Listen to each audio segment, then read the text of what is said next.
Agora, agora sim deu tudo certo. Chegamos! Estamos ao vivo, direto.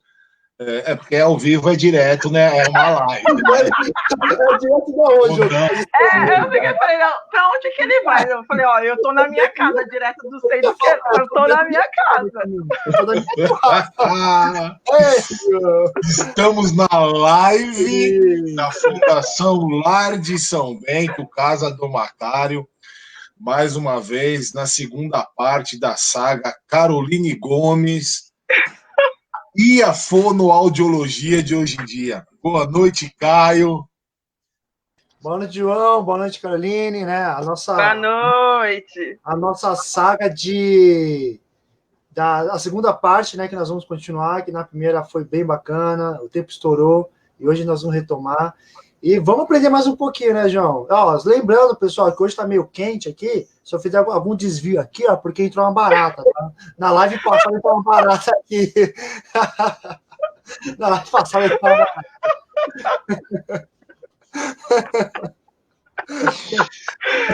Ó, eu já tô quase rouca, você ainda fica fazendo. Vamos nessa, né? Eu acho que essa Nossa, live vai ser a mal barata barato. na live vai ser legal. Vai ser. Barata. E eu tenho pavor de barata, então é capaz de eu sair gritando aqui mesmo. Meu Deus do céu. Depois eu vou recortar essa parte para que a galera possa ver outra coisa. Meu Deus. Quem Boa tá ao vivo noite, não vai Carol. cortar, não. Boa noite, meninos. Boa noite. Tudo bem? Boa noite a todo mundo. Que eu não consigo ver os comentários, tá bom? Então, boa noite. Daqui a pouco eu mostro mais comentários para você. Mais uma vez, obrigado, Taka, pela sua Imagina. disponibilidade, meu. Valeu Eu mesmo. que agradeço vocês pelo convite, pela confiança e estar aqui novamente. É um enorme prazer estar com vocês aqui, trocando todo esse conhecimento, que eu falo que é uma troca, né? Então a gente sim. troca bastante. E o bacana é que, puxa, a outra live a gente foi ver, já estava acabando e chovendo perguntas. Eu falei, Foi nossa, bem legal, foi bem que gostoso. bacana. Foi muito bacana, as pessoas começaram, elogiou bastante, viu, Carol? A Ai, que galera lá da bom, fundação elogiou bastante, gostou de você. Bom, que bom. você já sabe como que é a nossa casa lá, o dia que você quiser ir lá, Com o maior pode ir prazer, lá. vou sim. Vai numa quarta-feira, no dia de feijoada, por exemplo, é legal. Poxa, já vai chamar para comer. Nossa, eu estou tentando evitar a fadiga. Então, mas é que ali não tem como, né? Ali eu acho que não. É quase que impossível você ir domar cara e não comer. Ali não tem jeito. Não, minha irmã fala bastante sobre isso, que a comida de lá é ótima. Boa. Então, Carol, como na outra live a gente não tinha conseguido terminar as perguntas, eu anotei algumas perguntas aqui Certo. e a gente pode começar? Não, mas Claro. vamos começar bem de leve, só para a gente lembrar, né, Caio? Boa ideia, é isso que eu ia falar, né? Bacana a gente relembrar um pouquinho de quem que é a Caroline, né? O que ela faz, para ela começar a sintonizar. Depois a gente manda as perguntas, nós dois ficamos quietos aqui e deixa a estrela brilhar. Ai, só vocês. Então, Bom, Caio, boa noite. Bora. Pode falar? Boa Bora. noite a todos.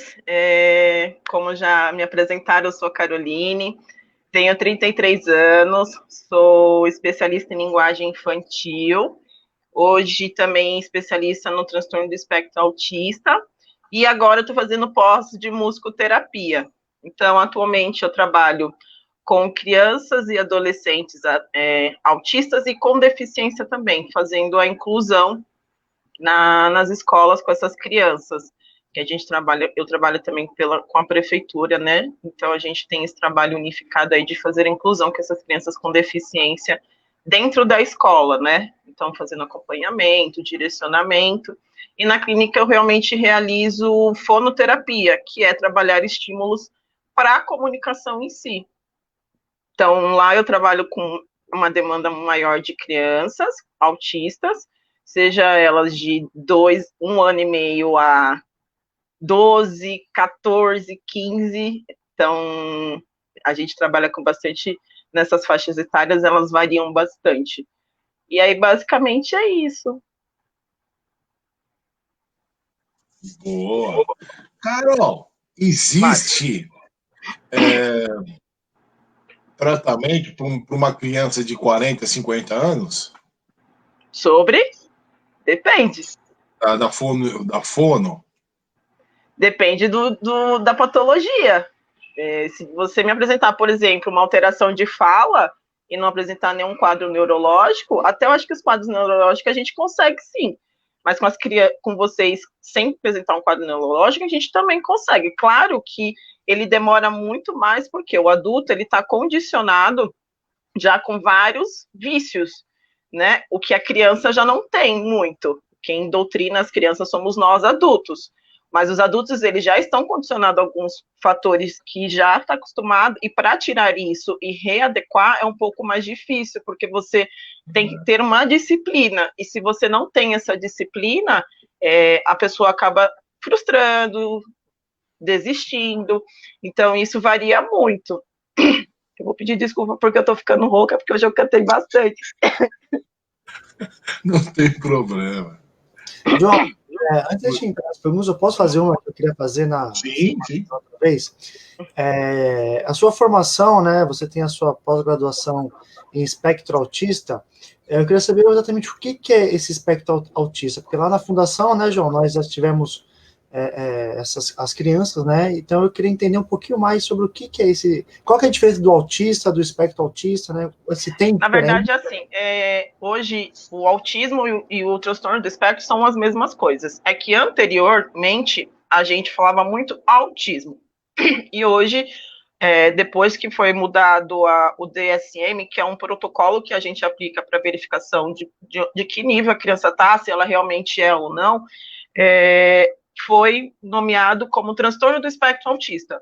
Então, hoje a gente fala transtorno do espectro autista. O autismo, ele sempre vai ser uma nomenclatura antiga, que tinha há tempos atrás, e que as pessoas estão acostumadas a falar, que é muito mais prático. Aí, por exemplo, você falar transtorno do espectro autista, eles são as mesmas coisas, não mudam. Só que a nomenclatura hoje atualizou. Então, o que era o autismo, hoje é transtorno do espectro autista. Qual que é a diferença, né? Porque muitas vezes o autismo eles consideravam como se fosse uma síndrome, e ela não é uma síndrome. Por que ela não é uma síndrome? Quando a gente fala de transtorno, são vários tipos de características que a gente acaba identificando, né? Então, e são características complexas, não é uma coisa que você consegue identificar como, por exemplo, uma síndrome de Down, né, que é do cromossomo 21, ele tem uma característica de mãozinha menor, a fisionomia de um jeito, então são todos do mesmo jeito. O autismo, que é o transtorno do espectro autista, ele já não tem isso. Então, se você vê uma criança, vocês falam assim, ele não tem realmente cara de autista, e não precisa ter, né? Então, acaba ficando mais complexo fechar esse diagnóstico para o TEA, que a gente geralmente fala que é o transtorno do espectro autista. Então, é complexo. Então, cada criança vai apresentar uma coisa diferente, né? Claro que existe, quando a gente se especializa, existe um olhar diferenciado que a gente já consegue identificar o que é e o que não é. Qual é o nível, porque existe leve, moderado e severo, né? Então, leve a gente considera aquela criança que ela já tem uma comunicação verbal. Moderado, ela está com comunicação verbal, mas, né, entre idas e voltas. E o severo, ele não tem comunicação nenhuma, né? Então, a gente já considera desta forma. E aí, o que acontece? Quando a gente tem que fechar esse diagnóstico, ele se trata de ser uma coisa literalmente complexa. E as pessoas não acabam achando que, eu vou até responder já uma pergunta que já faz ligação com o que eu vou falar. Por exemplo, perguntaram assim para mim, Carol, crianças com autismo, elas começam a falar e depois elas param de falar. O que acontece? O autismo ele tem 3 fatores principais dentro dele que agrega isso: comunicação verbal, interação social, né? Ai, gente, me fugiu. Os principais são esses. Me fugiu. E então é entender que quando a gente não começa a ter um atraso no desenvolvimento, pronto, lembrei. O atraso no desenvolvimento, a criança começa a apresentar, né? Só que como já vem um atraso, já apresenta, o esperto começa a ter os atrasos. E aí o que acontece? A criança começava a falar e depois ela começa a aparecer os sintomas. E aí o que acontece? Ela vai regredir em todos esses aspectos de comunicação, interação, né, até o aspecto sensorial também. Então, é entender que, assim, ele começou a falar e agora ele não está falando. Por quê? Né? Então, isso é um processo que começa a desenvolver, geralmente, hoje a gente não fala que é geralmente nos 3 anos. Hoje existe realmente idades mais cedo do que os 3 anos, mas eles ficam muito mais visíveis, essas características, mediante a 2 a 3 anos. Né? A gente já consegue verificar o diagnóstico mediante essa idade. Então, o transtorno, ele vem de toda uma complexidade de você avaliar tudo isso. E também tem a questão dos movimentos repetitivos, que traz muito também a questão do autismo. O que seriam os movimentos repetitivos? A criança fica aqui, né, que a gente chama de estereotipia, ou movimento de flap, que é com a mão, né, ou até mesmo ecolalia da fala. O que seria ecolalia da fala? A pessoa literalmente repete o que a gente fala. Então, se eu falar, oi, tudo bem? Ele vai falar, oi, tudo bem. Mas sem entonação. Aí eu falar, eu tô bem, e você? E eu tô bem, e você? Então, isso literalmente é ecolalia da fala. O que eles também trazem muito é uma ecolalia por desenhos, por vídeos assistidos. Então, eles vão falando, trazendo trechos de desenhos, né? E aí, isso vai envolvendo muito a ecolalia também, e que é trabalhado dentro da comunicação.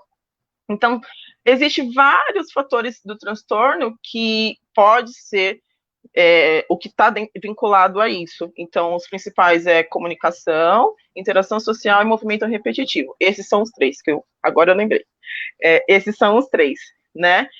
Então, a gente fala assim, Carol, mas se a criança já tiver isso, eu já posso considerar como autismo? Ainda não, né? A gente tem que tomar muito cuidado com o famoso Google.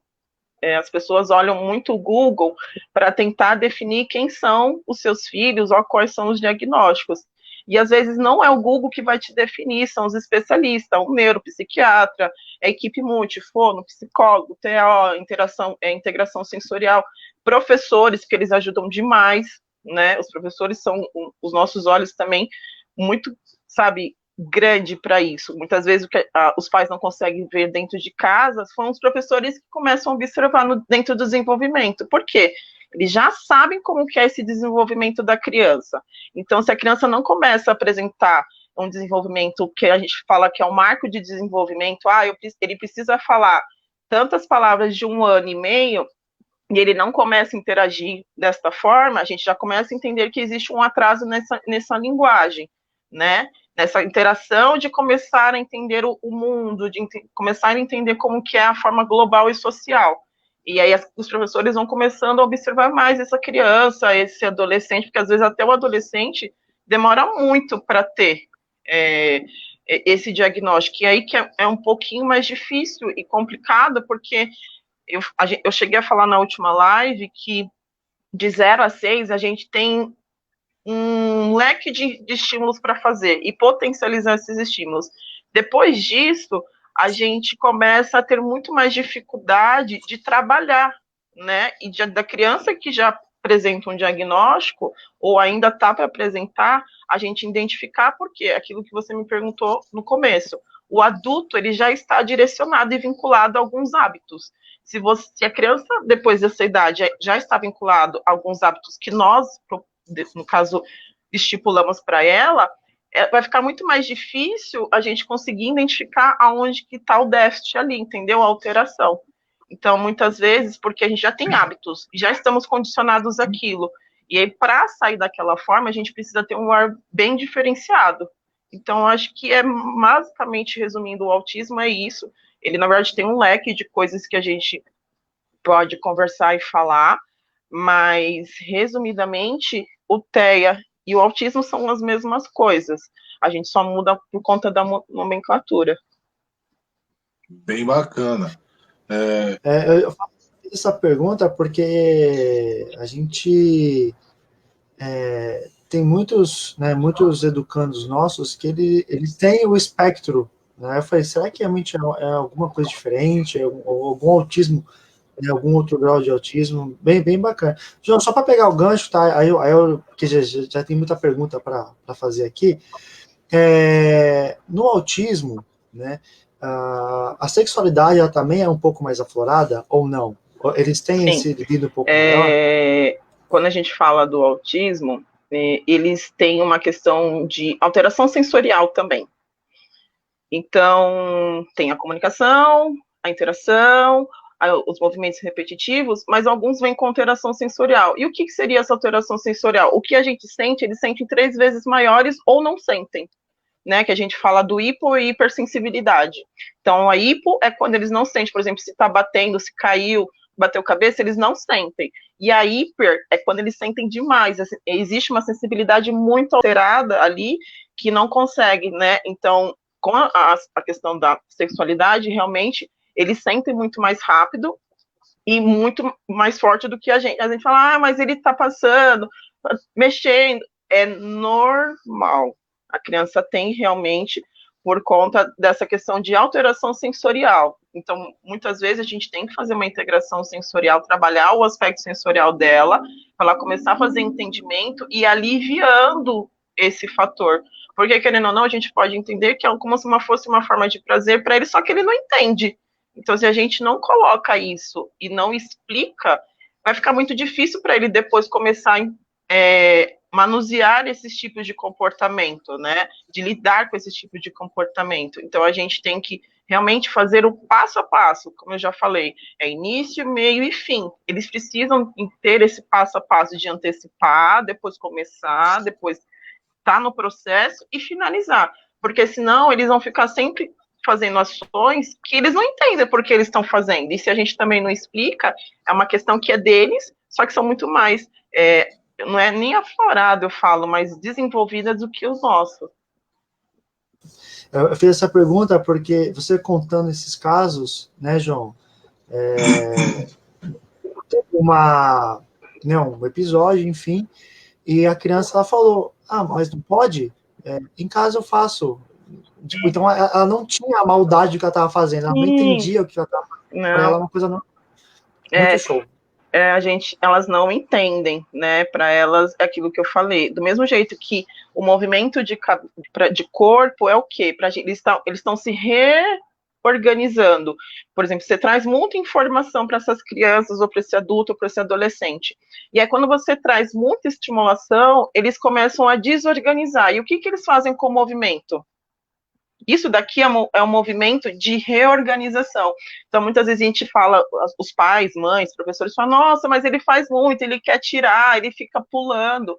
Claro que a gente não pode reforçar tanto e potencializar isso, mas isso é um momento que eles já pegaram todas as informações possíveis e agora eles estão começando a se reorganizar naquilo que você passou. Passou, ele vai voltar a fazer aquilo novamente. Tanto que a gente faz estímulos muito repetitivos, né? E a gente não faz estímulos, um dia eu vou fazer uma coisa, outro dia eu vou fazer outra. Não, a gente às vezes fica 2, 3 semanas fazendo o mesmo estímulo para eles entenderem como que é o processo. Porque para eles esse desenvolvimento de entendimento e compreensão é muito mais lento do que quando tem uma criança atípica e não atípica fazer. Então, se você pega fácil memória, com autismo ele demora mais esse entendimento e compreensão de comando. Então, você tem que, é aquilo que eu volto a falar, passo a passo. E tem que ter paciência. É coisa que muitas vezes as pessoas não têm, é paciência. Eu já fiz, eu já falei, quantas vezes, às vezes você tem que repetir 1 hora, 30 vezes, o mesmo estímulo. Tem dias que eu fico um estímulo, 1 hora. Né? Então ela falou, nossa, Carol, 1 hora do mesmo estilo? Sim, 1 hora do mesmo estilo. Se tiver que ficar fazendo bloco de encaixe 1 hora, ele vai ficar fazendo bloco de encaixe até ele entender que aquilo tem uma função. Quando não tem uma função, ele não consegue fazer essa função, ok, né? Não tem, a gente não pode também deixar, eles gostam muito do girar, né? Rodar, isso dá muito prazer para eles nessa questão de organização.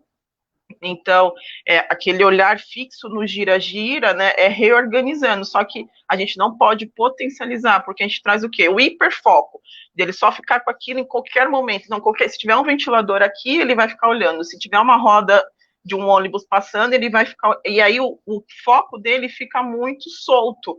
Então, a gente tem que trazer o quê? Funcionalidade para cada coisa. Então, os brinquedos de rodar, o carrinho não é para rodar somente a roda, mostrar que existe um funcionamento de ir e volta, aí começa a fazer os barulhos, bibi, né? E aí trazer já a questão da sonoridade, que é importante, a fisionomia, a expressão, para que eles começem a entender que existe uma função, aquilo que não é só rodar e eu ficar lá olhando com os olhos bem fixos e acabou, né? Tem uma pergunta que falou se existe eles estarem no mundo deles. Eu falo que não é uma questão de eles estarem no mundo deles. Eles não têm interação social. Eles não conseguem ter uma interação social. Então, eles estarem sozinhos, para eles já são suficiente, porque eles não conseguem interagir. Né? Então, hoje é usado que eles vivem no mundinho deles por conta que não existe uma interação social. Eles não sabem lidar com isso. Como para a gente é fácil conversar aqui, eu falar com vocês, para eles isso é impossível muitas vezes, e é onde que traz as terapias, os estímulos, para a gente começar a lidar com essa interação social, que é importante, né? A vida social da criança e do adulto, do adolescente, é extremamente importante, e a gente tem que potencializar isso. Então, muitas vezes a gente vai fazer terapia individual, mas a gente também vai ter que fazer terapia coletiva, para ele entender como é lidar com o outro, né? Porque cada um tem uma personalidade, cada um tem uma característica. E aí, muitas vezes, existe essa importância do trabalhar individual, mas existe a importância de trabalhar o coletivo, que aí é que eu falo a potência é da escola. A escola traz muito essa potência do coletivo e é muito rico isso. Muitas vezes os pais falam para mim com medo, nossa, Carol, tenho que levar para a escola. Sim, tem que levar para a escola, né? Porque quando começa a escola, você vê que a criança começa a mudar o seu modo de ver, né? Não fica com muitas... não fica com muitas questões de ele não come isso, ele não come aquilo, ele não desenvolve isso, ele não desenvolve aquilo. Você vê que ele começa a interagir, porque o desenvolvimento vem da imitação. Se você não tem ninguém para imitar, como que você vai conseguir desenvolver algo? E aí, se ele começa a ver que a criança que está ao lado dele faz isso, todo o tempo, toda hora, ele vai tentar fazer também, né? Porque se a criança está rindo, está achando divertido, e ele começa a entender isso, ele vai fazer repetidamente. E aí começa o desenvolvimento, né? De ele começar a desenvolver cada vez mais, de fazer mais imitação, da fala, da interação e assim por diante.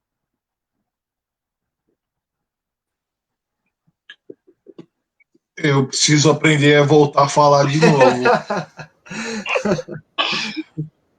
Que isso? Você é um ET, mulher. Vamos lá. Olha, aqui tá bombando. De novo, aqui tá bombando. De novo, meu Deus. De novo, meu Deus. A gente tem aqui. Eu vou pegar do começo do assunto aqui. Eu vou colocar aqui, ó. Pronto.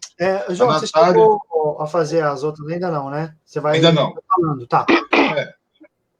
Senão o pessoal depois me mata, viu? Não, já me falando, não esquece da minha pergunta. Não. Isso. Eu só vou voltar nessa porque foi bem bacana e eu vou mostrar o desenrolar do assunto aqui. A Natália perguntou assim, ó, tem uma idade correta ou mais precisa para diagnosticar o autismo? Não. Não tem, não. Não tem. A gente consegue... Tem vezes que a característica está tão forte que uma criança de 1 ano e meio a gente já consegue fechar, né? Então, por isso que eu falo, quando a gente vai pensar em alguns estímulos, ver que ele não está, por exemplo, não tem contato de olho, né? Não interage com o próximo, não consegue se comunicar de uma forma adequada, eles têm muito perfil de se isolar. A gente já consegue observar isso na hora da gestação, na hora depois que já é recém-nascida, na hora da mamada. Crianças, geralmente, elas começam a entender, elas não fazem esse contato de olho com a mãe na hora que está mamando no peito. Então, já é um sinal de que pode ter alguma coisa. Claro, gente, a gente não vai, né, botar numa caixinha aqui, ele não está olhando, ele pode ter autismo. Pronto. Não, a gente vai devagar, porque não é assim. Né? É uma das coisas que a gente geralmente observa e que também pergunta dentro da anamnese, que foi aquilo que eu falei lá no início, que é um questionamento muito grande que a gente faz para as mães, desde como foi a gestação, se fez o pré-natal, como foi o nascimento, se ficou muito tempo no hospital, como que foi a primeira mamada, se pegou no peito, se não pegou no peito, como que foi tudo isso? Então, assim, existe um processo de perguntas para fazer um entendimento geral.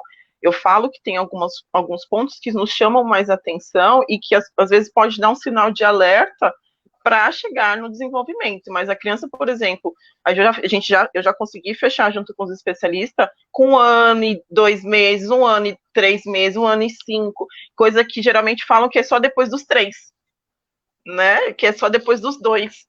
E hoje, por isso que tem a intervenção precoce, para a gente já começar a trabalhar antes, para não ter tanto prejuízo posterior. Então, muitas vezes a idade realmente não tem relevância. A gente consegue tanto de 1 ano, quanto às vezes de um adolescente de 18. Só que eu falo, de 18 é muito mais difícil a gente diagnosticar do que de 1 ano, porque ele, literalmente de 1 ano, ele está mais neutro de estímulo. O adulto, ele já tem muito mais estímulo e ele já está adaptado a algumas condições. Então, ele se adapta a algumas condições do que ele já teve a vivência lá atrás. Então, ele vai se adaptando àquilo. Então, por ele ter essa adaptação, a gente fica um pouquinho mais restrito e um diagnóstico muito mais longo de ser fechado por conta disso, por conta dessas complexidades que ele apresenta de adaptar. Então, se eu não consigo isso, eu já sei adaptar para aquilo. Se eu não consigo falar aquela palavra, eu vou falar outra. E assim por diante. Sim. E aí, no decorrer aí, a Luciana Nascimento. A Lu. Você conhece a Lu? Conheço sim. Ela trabalha comigo na prefeitura. Ela é uma das APS. João, só para saber, a estagiária, ela ganhou um aumento? É, boa. Nem a estagiária. A estagiária ganhou um aumento. Olha só. Boa. E aí, dentro dessa pergunta, a Luciana já respondeu do mesmo jeito. Ela falou assim, boa noite, não tem diagnóstico fechado. É TEA que fala? TEA? É, TEA. TEA. O TEA, cada dia é um novo conhecimento, é bem isso que a Carol está falando. Parabéns, muito obrigado, viu, Luciana? É isso mesmo. Parabéns, Lu. Boa.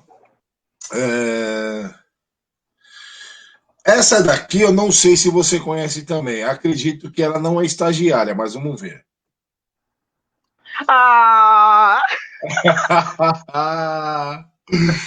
Melhor pessoa desse mundo, minha mãe. Qual a melhor maneira de mãe de autista? Como que ela deve tratar eles, meu?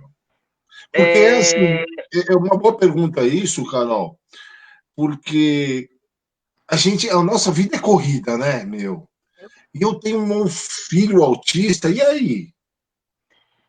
Eu falo que é bem complicado.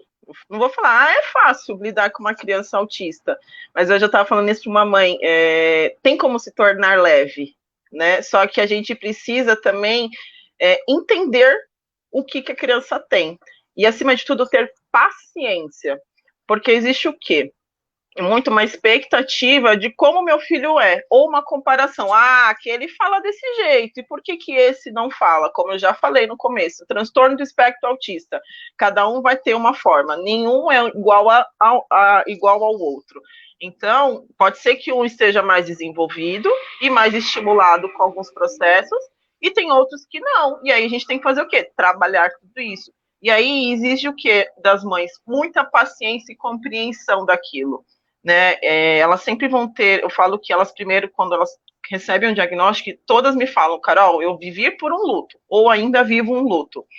E eu entendo isso porque elas criam uma expectativa de, ele vai ser desse jeito, eu vou fazer isso. E aí, quando vem a notícia que está no transtorno, muitas vezes é o que eu falo, é a carência de informação. Se você não dá uma informação coerente com aquilo que pode acontecer e o que não pode acontecer, gera uma frustração muito grande nessas mães e uma preocupação de querer fazer um monte de coisa e sem entender por que eu estou fazendo. Eu só estou fazendo porque eu sei que falaram que eu precisava fazer. Mas não existe o entendimento. E aí, quando você traz essa leveza, que o autismo são pessoas que trazem muito aprendizado, ao mesmo tempo, uns desafios muito grandes, eles nos ensinam demais, né? E aí, quando elas começam a compreender e ter mais paciência com aquilo, porque eu falo que a paciência é uma palavra-chave, que muitas vezes as pessoas não têm, né? Então, devido à correria, sim, existe uma correria, sim. Lê, existe uma correria assim, só que essa correria não pode interferir de eu ficar 10 minutos com meu filho, que isso muda, né? E aí muitas vezes as pessoas falam, Carol, mas eu tenho que trabalhar, eu tenho que fazer as coisas de casa, às vezes eu só peço 10 minutos, você vai parar tudo e vai ficar 10 minutos com aquela criança todos os dias, desliguem a televisão, desliguem o celular, interajam com a criança por 10 minutos, você já vê que faz diferença. A criança te olha de uma outra forma, ela vê que ela está sendo entendida e compreendida de tudo aquilo que ela está tendo. Então, além de tudo isso, além da paciência, você tem que entender quem é seu filho, né? Como que eu posso lidar com ele para também não frustrar e me frustrar? Porque a gente acaba criando uma expectativa muito grande, de que ele... A primeira expectativa que todos têm com relação ao autismo, quando não existe a fala, é quando que ele vai falar. Ele vai falar quando, Carol? Você sabe me dizer mais ou menos? Não sei. E eu sempre sou muito sincera, eu falei, a gente vai observar, a gente vai estimular, mas eu falar, prometer para você que ele vai falar daqui 1 mês, 2 meses, 3 meses, eu não prometo. Não prometo porque isso vem muito da criança, o que ela me apresentar, né? E o que vocês estão também trabalhando e estimulando. Claro que os pais não devem ser o segundo terapeuta, né? Eles devem ser pais. Então, da mesma forma que eles quiseram ter os filhos, é ter esse papel de pai, mãe, não de terapeuta, que muitas vezes querem ser terapeuta. E aí o que acontece? Você estimula a criança 24 horas. E aí o que acontece com o cérebro de uma criança autista? Se ele já tem uma dificuldade de atraso no desenvolvimento, começa a fazer um monte de nós, né? Que é a famosa, uma coisa que eu falei na última vez, que é o famoso a via que a gente tem que entope de tanta informação. E aí ele não consegue passar tudo aquilo que estão me estimulando, e o que é bom e o que é ruim. Ele não consegue processar. Então vai ficar toda vez daquela forma, porque é muito estímulo também. Às vezes as pessoas falam, nossa, eu preciso estimular demais, porque me falaram que eu preciso estar todo o tempo, toda hora. Às vezes não. Às vezes você precisa ter um momento de folga, de lazer com a sua criança, né, de ter a terapia, tem que ter a terapia, mas eu falo que é uma constante, você tem que estar ali numa constância de conversar com os seus filhos, né, por mais que eles não falem, você tem que continuar conversando, porque eles estão em alguma coisa, em alguma chavinha, você vai ver que eles vão começar a fazer compreensão, contato de olho, fazer alguns gestos diferentes, vai fazer ações motoras também diferentes, e aí você vê como está dando resultado. Por isso que às vezes eu falo, às vezes 10 minutos é muito mesmo. Às vezes 10 minutos você consegue mudar muitas coisas todos os dias, e aí que empaca, porque as pessoas falam, sim, existe uma correria, existe, mas isso não é só com crianças autistas, né? São com todas as crianças. Então a gente tem que entender que não é porque a criança é autista que tem um atraso no desenvolvimento que a criança que não tem um autismo também não precisa disso. Todos precisam pelo menos de 10 minutos para você estar ali conversando com essa criança, entendendo quem é ela. Então isso não impede de você ter que ter paciência, tem que pensar que as coisas têm que ser leves para você e para ela. Porque eu sempre uso com as minhas mães, é assim, se você não está bem, a sua criança automaticamente vai sentir que você não está bem. E aí, automaticamente, ela não vem para você do jeito que você espera. Então, assim, é um jogo de eu vou e volto, eu passo o que eu quero, ela vai fazer o que eu faço. Então, muitas vezes, porque ela é muito brava, ela não quer fazer. Você está afirmando uma coisa que ela não realmente não vai fazer. Você não está falando, não, eu acho que ela pode fazer isso, ela tem capacidade. É diferente de você, porque ele não fala, ele não te olha, ele não entende. Não, ele te entende. E aí, quanto mais você fala, ele não quer fazer, ele não fala, ele vai continuar. Eu não vou fazer, a minha mãe já falou que não vai fazer, eu não consigo fazer, eu vou continuar nisso. Ponto. Não vai mudar, entendeu? Então a gente precisa fazer essa forma de compreensão do modo que a gente fala também, porque a gente tem uma doutrina do falar que acha que a nossa fala é primordial e ponto. E não é, né? A gente tem que, às vezes, trazer coisas que a gente não vivenciava para vivenciar. A gente traz muitas coisas, eu fui educada desse jeito, tem que ser desta forma. Às vezes não, né? A educação, ela é primordial. Eu falo porque eu tenho a educação dos meus pais. E eu falo que isso é primordial. Mas a gente tem que entender também que a gente tem que observar quem é a nossa criança e o que ela está nos apresentando. O que ela está tentando falar para a gente e a gente não consegue ouvir. E é muitas vezes nessa correria que você fala, você tirou 10 minutos para fazer, você consegue entender. Se você não tira 10 minutos, você vai continuar não entendendo quem é ela e ela vai continuar não desenvolvendo. Pode beber água aí. Desculpa mesmo, eu tô um pouquinho louca. Não, é normal. Quem sabe faz ao vivo, não esquenta a cabeça. Bom, vamos lá, deixa eu ver aqui. Essa aqui também deve ser de alguma fã, hein, Caio? Juliana Alice. Eu gostei de um físico. A mãe da minha paciente. Aí. Os autistas se identificam. Oi? Pode falar. Os autistas se identificam muito com música. Em alguns casos, a criança começa a cantar e não desenvolve uma fala funcional. Você saberia nos dizer um pouco sobre isso? Família da Heleninha te ama. Aí, Heleninha, beijo! Heleninha, amo vocês também. Eu sei explicar isso, assim. Carol? Você sabe que cantar, não sabe falar. O que acontece? Quando a gente tem um sistema nervoso, isso também já vai trazer uma outra pergunta, vai ligando uma coisa com a outra.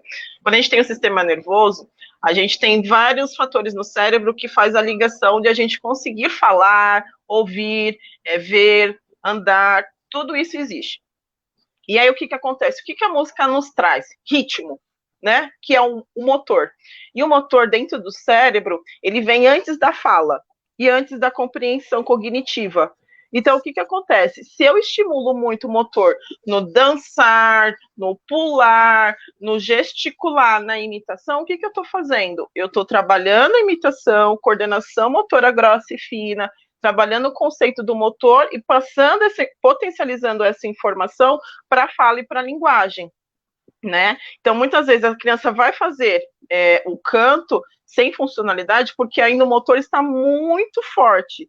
E aí, aos pouquinhos, ela vai fazendo o quê? Ramificando para as outras áreas que estão mais fraquinhas.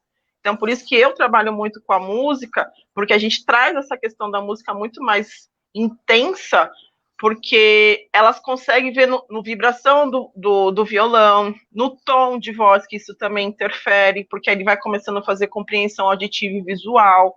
Então, vai ramificando todos os fatores do cérebro que a gente tem. Então, por isso que às vezes eu trago primeiro o motor, que é a questão do ritmo e da música, que às vezes é só um bater palma, já é algo muito funcional. E aí eles às vezes não tem isso, não existe essa função, né? Então eles só cantam por cantar, porque eles estão imitando porque estão tendo o quê? Uma ecolalia da fala. Que muitas vezes é o que eu já falei, acontece. Eles trazem essa ecolalia porque eles não têm a compreensão de como é feito, que são os passo a passo. Como que eu coloco mão na cabeça? Como que eu coloco a mão na cabeça? A mão na cintura? Como que eu pulo para frente e para trás?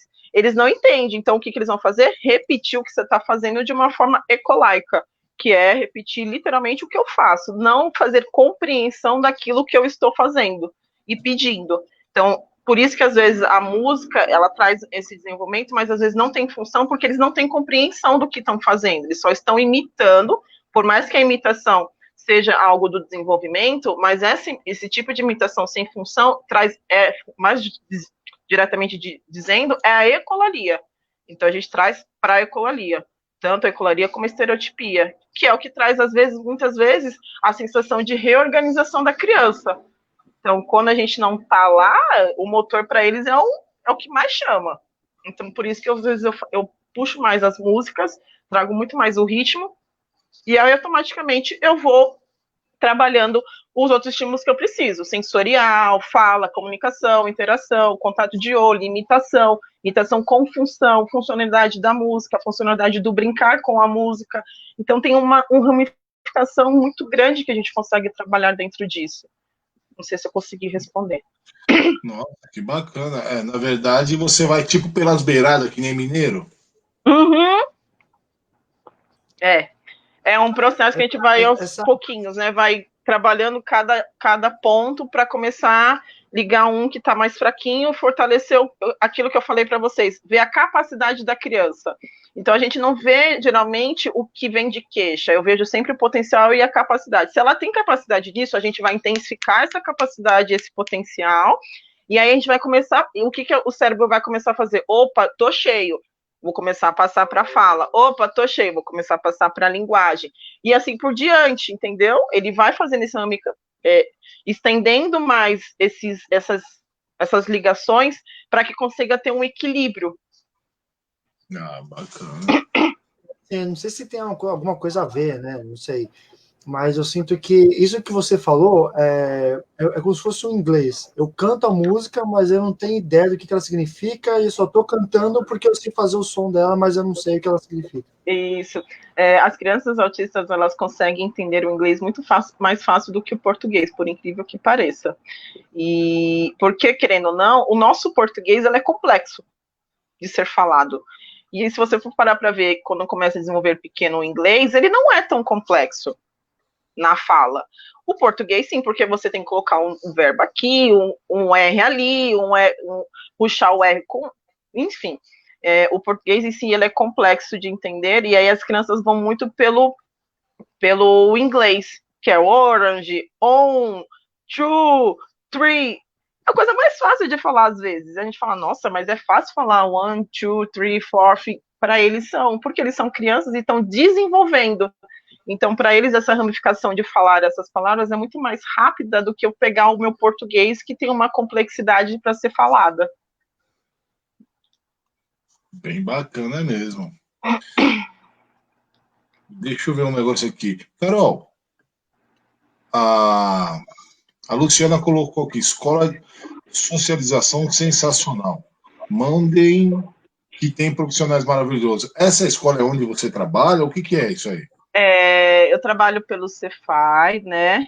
E lá, o que a gente faz? A gente faz a inclusão das crianças, existe uma equipe multidisciplinar, onde eu, a psicóloga assistente social da área da saúde, e tem os professores especializados nessa área de deficiência, né, com a área mais especializada com isso. E aí, o que acontece? A gente faz a inclusão dentro dessas escolas, para fazer a socialização dessa criança com deficiência dentro das escolas. Por isso que a Lu está colocando muito isso, porque ela trabalha com essas crianças, ela é auxiliar de vida escolar. O que elas fazem? Elas ajudam e auxiliam essas crianças que têm essa questão de higienização, locomoção, né? Até mesmo, às vezes, tem uma dificuldade de ir e vir, elas ajudam muito. Mas também tem as estagiárias, que são estagiárias de pedagogia, além da sala de recurso. Tem um leque de coisas que a gente trabalha para fazer a inclusão dessa criança dentro da escola e fazer a socialização.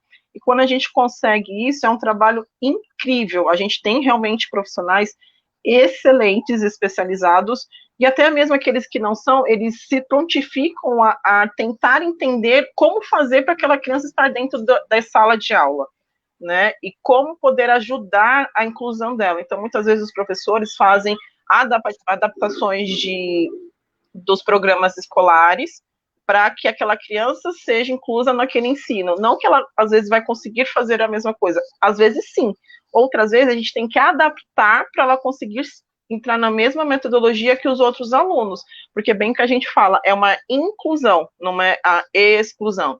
Então, muitas vezes a gente observou que ele não consegue fazer, aquilo que eu falo, ele não consegue fazer isso. Se você fala, ele não consegue fazer isso, ele vai continuar não conseguindo fazer. Então, eu prefiro dar massinha para ele, né? Que muitas vezes acontece. Sim. E aí, dar massinha é muito mais fácil, porque você mantém a criança ali, interagindo num foco só. Só que a gente tem que entender o quê? A importância de você fazer que essa criança interaja, mesmo que ela não saiba nada. Todo mundo está com o livro, ele não está com o livro porque ele não sabe ver o livro, ele não sabe o que é, não tem problema, dê o livro para ele também, né? Para ele entender que ele não está sendo diferenciado dos outros. Porque muitas vezes acontece assim, tem essa de ele saber que é diferenciado do outro, ele usa isso para potencializar e não fazer. E tem os outros que vai abaixando esse desenvolvimento, essa evolução. Então, a gente tem que tomar muito cuidado na hora de fazer a inclusão desse aluno e achar que ele tem uma questão de deficiência e eu não vou conseguir fazer essa inclusão por conta disso. Não, né? A gente tem que literalmente fazer essa inclusão e tratar da mesma forma. Não tem essa diferença de, porque ele tem a deficiência, ele não vai conseguir fazer. A gente tem que adaptar para que ele consiga. E muitas vezes eu vejo esse trabalho incrível dos professores, principalmente nessa questão da educação especial, de como eles conseguem manejar isso, sabe? E quando pega várias crianças dentro da sala de aula, esse manejo de conseguir fazer que ele esteja incluso ali. E eu aprendi muito dentro da área da educação por conta de ver tantos professores, tantos coordenadores, tantas escolas, até os professores que trabalham comigo, é uma questão de humanização muito grande, de você saber lidar com aquilo, de você estar disposto e literalmente falar, não, eu quero, né, eu vou fazer, independente de qualquer coisa. Então, tem professores que montam materiais diferenciados e para entrar dentro da estrutura dos outros. Gente, é algo incrível. Eu falo que eu tiro realmente o meu chapéu para os professores e para todos que trabalham na educação por conta disso, porque é muito difícil você saber lidar com uma criança deficiente que não tem estímulos. E aí você tem que adaptar todas essas questões para chegar na inclusão e falar, agora ele está bem incluso, bem adaptado, e a gente só vai observando, né? Só vai fazendo os acompanhamentos um pouco mais à distância. Então, é esse trabalho especificamente que a gente faz. A gente não faz trabalho, a área da saúde não faz trabalho de terapia na prefeitura, a gente só faz de acompanhamento, direcionamento e, às vezes, avaliação para ajudar nessa questão de o que fazer, o que não fazer, o que pode, orientação, de dar dicas para os professores, conversar com a unidade escolar, de uma maneira geral, para a gente conseguir fazer isso. Muito bacana. Mais um gole. E essa coisa que ela falou, né, João? De manejar, de fazer, a gente que o diga, né, cara? E o pior é que... A gente até... É verdade, a gente não sabe, literalmente, né? O sangue. Coloca o sangue sem saber, às vezes, aonde que vocês estão colocando a mãozinha, né? Então, eu falo, por isso que eu falo, às vezes, as pessoas não entendem essa importância da educação, né? De vocês estarem ali e o trabalho que vocês fazem, né? Então, eu falo, tem que sim priorizar, tem que sim valorizar, porque não é qualquer trabalho. Muitas vezes valorizam porque nós somos terapeutas, nós nos formamos e nos especializamos, mas vocês também fizeram isso, não é diferente. Né, a área da saúde não tem tanto potencial quanto a área da educação, né? Muitas vezes a gente vivenciou dentro da educação que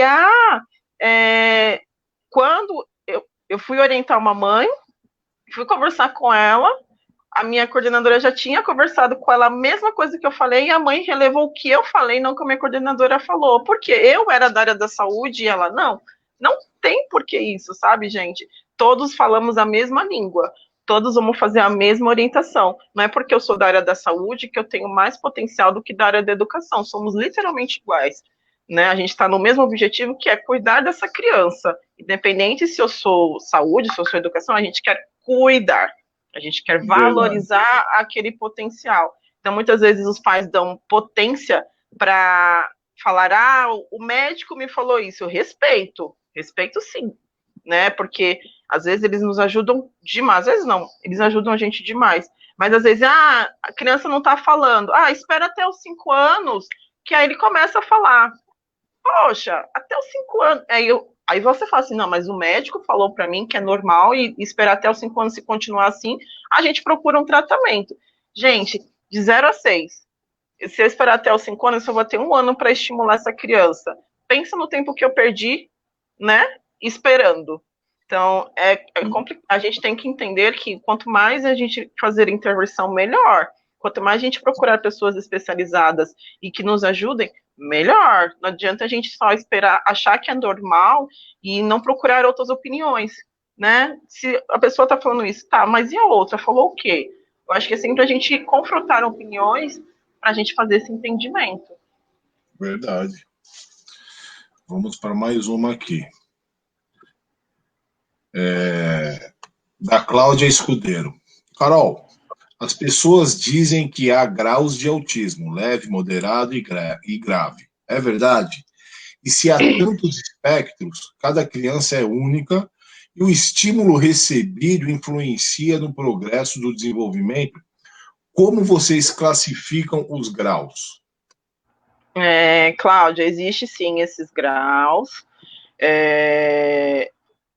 Eu falei mais ou menos, eu vou falar resumidamente, porque cada um existe uma complexidade. A gente tem de grau leve, moderado e severo, né? A gente considera o leve aquele que já tem comunicação verbal e um pouco de interação social.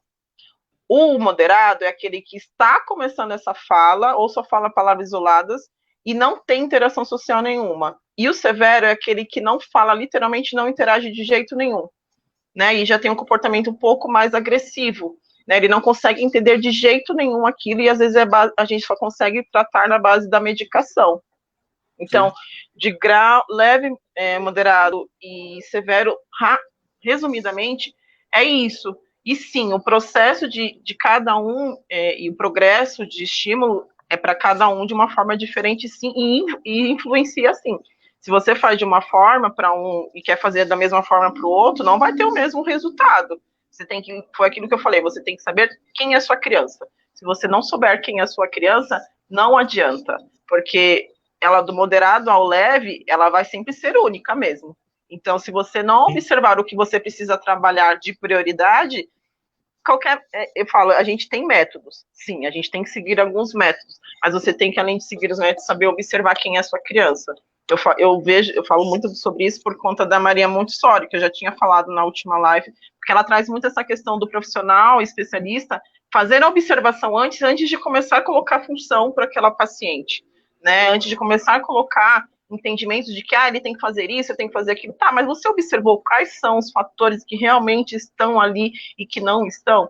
Então, eu acho que a gente precisa, antes de tudo, ficar no nível de observação. Observar o quanto que aquela criança consegue e o quanto que ela não consegue. E aí, sim, a gente trabalhar em cima disso. Sim. E aí, Caio? Vou fazer alguma... Eu sei que você pode ter respondido algumas perguntas, tá? Mas eu queria fazê-las, né, e nomear as pessoas que fizeram. Aí, se você responder ou quiser falar bem resumidamente, não tem problema nenhum. Na nossa live passada, o Juscelino Oliveira, ele perguntou: Caroline, como os professores podem auxiliar as crianças com autismo na volta às aulas pós-pandemia?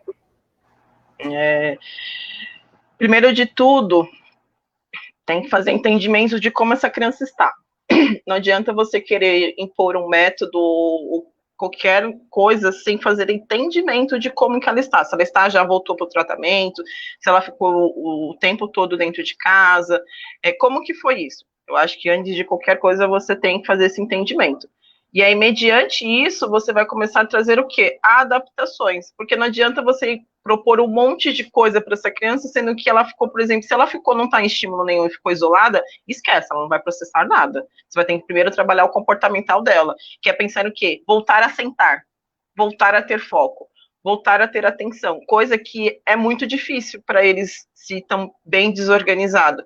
Então, você vai ter que trazer um reforçador. O que é um reforçador? Algo que a criança goste muito, né? Começar a trazer isso para ele aos poucos, para começar a interagir dentro de sala, ficar mais tempo dentro da sala, não desorganizar tanto, e aí começar a trazer as coisas aos poucos. Não adianta vocês quererem trazer um monte de coisa ao mesmo tempo, porque ele não vai processar, né? E vai ficar muito mais irritado com essa situação. Porque, querendo ou não, gente, eles ficaram muito tempo em isolamento. Algumas mães até continuaram estimulando, mas tem outras mães que não conseguiram estimular. E aí, quando vem para a escola, eles vêm literalmente como se estivesse voltando do zero, né? Então, além de tudo também, a mesma coisa que eu peço para as mães, falei para as mães de ter paciência, vocês também terão que ter paciência com essas crianças, porque elas vão vir totalmente desorganizadas, como vieram para mim dentro do consultório, né? Elas ainda estão se reorganizando, algumas estão voltando, e estão bastante desorganizadas por conta desse isolamento que foi muito grande, né? Então, assim, vai ter comportamentos que ele não tinha antes ou que tinha quando começou. Sim, vai voltar comportamentos, às vezes perde tudo se você não está estimulando. E aí você tem que fazer o quê? De voltar do zero e estimular passo a passo, desde o início, de como você começou com essa criança, de como começou essa interação com ele, para começar a apresentar coisas novas. Às vezes você vai ter que voltar das coisas que já apresentou para ele entender que aonde ele está, qual é o ambiente e por que ele está ali. Se você não faz isso, você só apresenta coisas novas, ele não vai compreender nada, ele vai ficar mais desorganizado, porque ele não entende, e ele não sabe por que ele está ali, né? Então, para ele, é mais uma vez uma questão de isolamento, vamos dizer assim, né? Que eu tô aqui, tô fechado dentro de uma sala, pedindo para mim sentar na cadeira todo tempo, toda hora, ou sentar no chão, e aí? Eu vou fazer o quê? Então, às vezes, a gente tem que voltar ao processo do zero, mas precisa também fazer entendimento dessa criança, como que foi, né? Como que foi? O que aconteceu? Como que foi seus estímulos? Conseguiu passar em terapia? Não conseguiu? Então, como que ele reagiu? Como que está o desenvolvimento dele? Tá legal? Não tá? Tá compreendendo? Não tá? Fala, foi, voltou. Então, acho que isso é importante. Continua, João. Pode ir para a próxima? Manda ver. Deixa ela só. Se já foi? Pode falar. A pergunta da Aline Gomes, né? Creio eu, né, que a pergunta dela seja voltada mais para a parte da fala, né? Que chupar o dedo também atrapalha, né? Porque a pergunta foi assim: chupar o dedo atrapalha? Então eu entendo que seja para poder falar, para poder desenvolver. Né? Porque da última vez a gente falou sobre isso, né? Da questão da fala, o que atrapalha ou não. Eu falei da chupeta da madeira, e eu me esqueci realmente de falar do chupar o dedo. Sim, chupar o dedo atrapalha bastante. O que atrapalha, principalmente? Além da fala, né, que já é visível, você vai ter um trabalho aí com a questão da arcada dentária. Porque quando a gente chupa muito o dedo, o céu da boca, ele vai afundando. Então, ele vai ficando bem fundo. E aí, o que acontece? A língua, ela vai desorganizando. E o que eu já falei, para a gente falar qualquer coisa, a língua tem que estar numa posição. Se eu tenho o céu da boca muito fundo, ela não vai conseguir chegar para parar ali. E aí vai ficar o quê? Solto.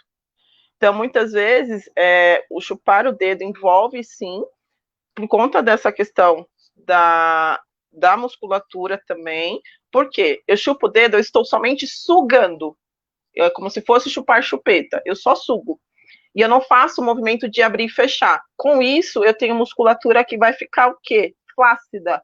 Ela não vai ter força. E aí ele não vai conseguir comer direito, não vai conseguir mastigar algo direito, porque vai incomodar, porque exige muita força. E aí, o simples chupar o dedo também envolve todo esse processo de mastigação. Se eu não tenho mastigar, eu vou só engolir, automaticamente eu não estou fazendo esforço, e eu estou, talvez, prejudicando a trituração da minha alimentação, e aí eu posso fazer o quê? Engasgar com mais facilidade, né? Às vezes, acumular também mais saliva, porque quando você chupa o dedo, você vai, né, trazendo mais saliva, porque automaticamente, quando a gente está falando, a saliva também vem, só que você vai engolindo. Quando você chupa o dedo, o que acontece? Ela vai passando, né? Vai vindo escape na boca. Então, vai passando por aqui, aí vai indo para fora. Ela não vai seguindo para dentro, porque ela não tem essa força de puxar a saliva, levar ela para trás e engolir, como a gente está fazendo agora. né? Muito pelo contrário, ela vai começar a trazer para fora, porque eu não tenho também vedamento desses lábios aqui, ó. Eu não vedo, eu fico mais com a boca assim, ó, abertinha, que a gente fala que é o famoso respirador oral, né? Então ele fica lá com a boquinha aberta, toda hora respirando, e aí, se ele já não tem o controle, que a gente fala de cialorreia, que é a baba, ele vai continuar babando, ele vai continuar soltando. E aí vem trabalho de musculatura, trabalho de língua, trabalho de mastigação, trabalho com os alimentos, porque a criança começa a ficar seletiva com os alimentos porque não consegue porque machuca, né? Deglutição, e além de tudo, vem a questão do desenvolvimento dessa criança. Se eu chupo muito o dedo, às vezes eu atrapalho um pouco esse desenvolvimento de entender que eu estou passando de fase. Porque quem chupa dedo ainda é o nenê. Nenê da mamãe, nenê do papai. Se eu continuo chupando o dedo e fortalecendo isso, eu vou ainda entender que eu estou nessa fase de ser o bebê e o nenê da mamãe. Então eu preciso começar a pensar em como tirar esse dedo. E eu falo, tirar o dedo é muito difícil. É um vício muito, é pior do que chupeta, falo. Né, tirar o dedo, ele exige uma complexidade, porque assim, né, o dedo você não arranca. Como você vai arrancar o dedo? Você não arranca. A chupeta você ainda consegue cortar a chupeta, né, tirar, às vezes deixar sem, chorar, mas o dedo, na hora do soninho, a melhor coisa que tem é o dedo, né? Então começar a trabalhar essa questão do dedo, da musculatura, do engasgado, o Lê tá rindo, mas tem alguma coisa aí, né, Lê? Então isso é importante entender, né, que existe essa complexidade e que envolve tudo isso, e que depois, lá posteriormente, existe até a troca da fala, que a gente fala, ele fala problema ao invés de falar problema, ou problema ao invés de falar problema, né, e ele vai trocando, né, a fala que a gente geralmente fala é a fala do Cebolinha, ele vai trocando esses fonemas aí e essas palavras. Meu Deus. E você achou que chupar dedo era normal, né, João? Tá, não, tô tranquilo. Não vai acontecer Só nada. deixa eu medir meu dedão aqui, peraí. Não vai acontecer nada. Tá tudo bem. Eu acho que tem um mais fino que o outro aqui, viu? Eu acho que eu tô com problema. Tem isso também, o dedo fica com diferença, né? Porque você chupa muito um, o outro não. É verdade. E aí, Caio, tem mais aí? Tem, opa, aqui tem bastante. Novamente do Juscelino. Ele fala assim, é comum a criança com autismo, quando bebê, começar a balbuciar algumas palavras e depois parar? Se você já explicou, né? Então, só para a gente poder responder essa pergunta mais claramente. Não, é comum sim, por conta que a criança tem essa questão do desenvolvimento, né? Ela tem um atraso nesse desenvolvimento da comunicação, principalmente, que vem... Ele começa a falar algumas palavras fechadas, mamãe, papá, que é geralmente o que eles mais falam, e depois para de falar do nada. Mas por quê? Começou vindo os sintomas do TEA com mais força, né? E aí esse atraso começou a desenvolver nisso. Não é, Carol, ele falava e agora não fala. Será que ele vai voltar a falar? Talvez sim, talvez não.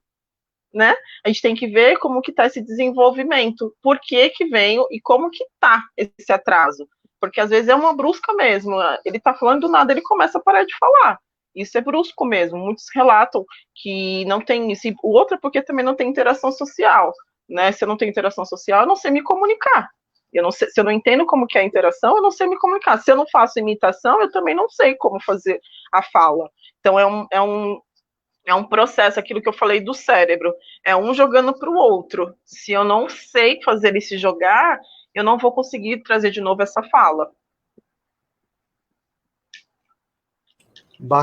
Show, hein? Show demais. Ó, tem a pergunta do Rodrigo aqui, né? Ele fez a pergunta aqui e também a mesma que ele fez na nossa live passada. Então, Rodrigo, eu vou ler a da live passada porque é a mesma pergunta, tá?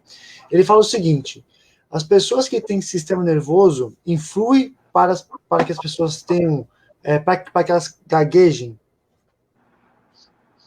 Depende. Sim. O sistema nervoso em si, ele já fala, né? É um sistema nervoso. Se você tem alguma alteração nesse sistema nervoso, ele pode sim trazer a gagueira. Então, a gagueira, ela trabalha o quê? Sistema nervoso vem de estresse, né? Ela é o que acontece? O sistema nervoso, ele é uma via de comunicação para passar para os outros.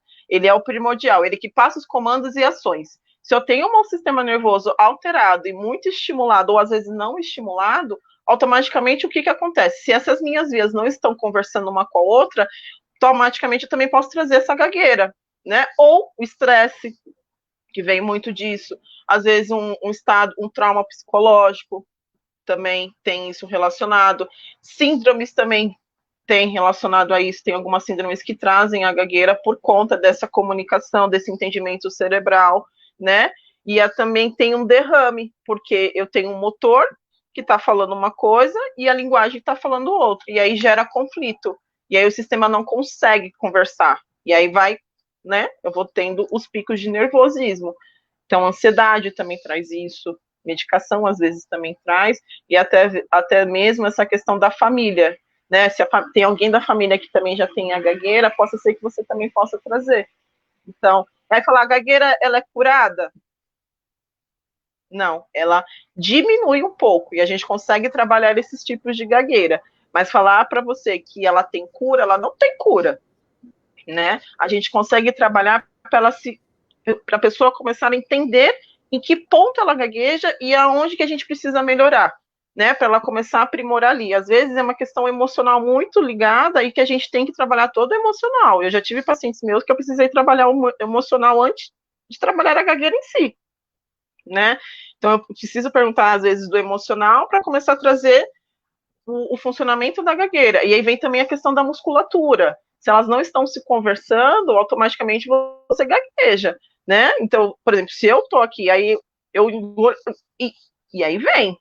Então, é muita coisa que relaciona a gagueira e o sistema nervoso, sim, ele também interfere em algumas coisas, mas tem que observar muito, né? Eu falo que ela também é um pouco complexa de fazer entendimento e de fazer o tratamento por conta disso, porque não é algo tão simples de falar, é emocional ou é genético. Não, tem que fazer toda uma compreensão e trabalhar, depois começar a trabalhar a musculatura, trabalhar. O processo respiratório é muito importante também. As pessoas falam, mas eu preciso. A gagueira vem porque eu não consigo respirar? Sim, sim. Né? A nossa se você falando tudo bem, tudo, e aí não vem. E aí o que falta ar? O que falta ar, eu não consigo falar. Então, você precisa também trabalhar essa respiração, fazer entendimento de, né? Tem que passar a informação, porque a respiração, gente, é oxigênio. O oxigênio a gente passa para o cérebro para a gente começar a trabalhar o que a gente precisa ter de comando. Se a gente não respira de uma forma adequada, se a gente é muito agitado, não tem informação correta e ela vai quebrando, né? E ela vai fazendo esses cortes, essas quebras. E aí começa a vir a gagueira mais intensamente, porque eu quero falar tudo de uma vez, e aí né? A informação vai fazendo isso daqui e não processa. Então a gente tem que às vezes respirar, que muitas vezes dá certo, respira. A gente uma coisa que eu falo muito, não pede pro gago ter calma. Calma, respira, faz isso. Não, deixa ele falar. Vai gaguejar e não complete a frase do gago, né? Porque as pessoas falam assim, ele começa a falar, que aqui, aquilo lá. Gente, a pior coisa, eles continuam ainda sendo mais, eles começam a ficar piores do que você deixar ele falar. Então, muitas vezes a gente vai ter que ter paciência de ouvir a pessoa gaga falar, esperar ela terminar, e aí sim você fala em cima da fala dela, independente de quantas vezes ela gaguejou, se ela teve interrupção ou não. A gente fala que existe a gagueira e existe a fluência da fala, né? A gagueira é porque eu mexo todos esses aspectos e aí quando a gente tem uma alteração da fluência dessa fala é que existe aqueles picos que quando a gente está ansioso, por exemplo, que a gente bloqueia e aí a gente volta a falar. A gagueira você não consegue falar de jeito nenhum muitas vezes a palavra fechada, porque interrompe todos esses aspectos aqui do motor, da respiração, da musculatura. Eu tinha crianças com gagueira que elas faziam isso aqui, puxava tudo. E aí você tinha que trabalhar musculatura, relaxamento, respiração, para depois começar a trabalhar essa gagueira. Então, é um processo que também é os passinhos de formiguinha, mas que depois, se a gente consegue, eu falo, tem que fazer terapia, mas também tem que fazer em casa. Se você não faz o mesmo trabalho em casa, você vai continuar comigo ad eterno, né? Não tem resultado. E você falou uma coisa que é bacana, né? Até que na própria live, às vezes eu vou falar alguma coisa, realmente eu sinto que, assim, o pensamento, ele tá certo, mas na hora de sair, trava. Aí, cara, e você percebe que tá Sim. travado. Aí você tenta falar e... Então, aí geralmente o que a gente muito faz? louco, Eu mesma, nesse momento da nossa live, eu fiz a gaguejando, e eu gaguejei de novo. Mas é porque a gente vai processando tantas coisas aqui no cérebro para passar a informação que às vezes fica, você não consegue entender qual que é a via, é como se fosse aquelas formiguinhas atrás do doce. E aí eles vão correndo, você não sabe qual que é a via certa que você tem que entrar. E aí fica aquela confusão, e é onde que gagueja. Aí por isso que eu falo, respira e vai. Porque se não respirar, você vai continuar e aí às vezes você desiste, porque fala, meu, não vou falar, é isso mesmo, deixa pra lá, eu não quero mais. Deixa pra lá. Só para a gente complementar do próprio Rogério, ele disse a fono que trabalha isso. Realmente, se eu tenho uma gagueira, se eu tenho alguma coisa assim, é esse profissional que eu tenho que procurar. Tanto, depende da gagueira, aquilo que eu falo. Depende da gagueira, é a fono e a psico, que trabalham juntas. Existe alguns tipos de gagueira que eu sempre recomendo estar com a psico, que é as emocionais, que eu falo geralmente. Quando vem por uma questão neurológica, essas coisas, a gente também trabalha com a psico, mas a gente trabalha mais intensamente com a fono. Mas sempre existe esse trabalho unificado, né? Geralmente a psico trabalha muito junto com a gente nessa questão de gagueira, porque começa a trabalhar todo emocional, do porquê que eu não faço, porquê que eu gaguejo, já perdi várias oportunidades de emprego por conta da gagueira. Então elas começam a entrar nessa questão emocional e aí depois a gente começa a entrar na questão da comunicação. Então uma fala com a outra, é uma ligação de uma profissional com a outra. Então eu falo, a gagueira em si, ela também precisa de um tratamento psicológico para você fazer esse entendimento aqui, né? Porque não adianta só eu, Carol, fazer, porque eu não sou psicóloga, eu sou fono. Eu trabalho a comunicação, como você se comunica. Às vezes a gente vai conversar um pouquinho de como você age, mas automaticamente a psico vai saber lidar muito mais do que uma fonoaudióloga, né, com relação a essa questão da gagueira, porque ela entra literalmente naquele emocional da pessoa, ou da criança, ou do adulto, quem seja. Então, esse trabalho é unificado com a psico. Isso aí. Tinha uma pergunta da Carol, né, mas ela refez a pergunta, desculpa, a Carol não, a Juliana, que é referente à música, né, se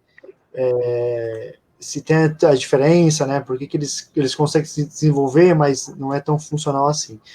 E da Enedir, né, que você já tinha comentado um pouquinho sobre ela, que é o autismo faz as crianças viver só no mundo dele, ou é falta de tratamento, né, que você já respondeu, mas só para a gente poder dar um nome à pergunta que foi a Edir. João, dessa parte aqui, o pessoal que nós ficamos devendo, tá tudo resolvido, tudo tranquilo. Nada. Tá pago, não estamos devendo mais. Energia, né, que é por que ela escolheu essa profissão, mas aí, né, ela pode ir contando durante o tempinho que já tá estourando, hein, João? Pelo amor de Deus. Já tá, meu. Brincadeira. Eu acho que quando a Carol vem, ela já vem roubando o tempo, para não responder muita coisa.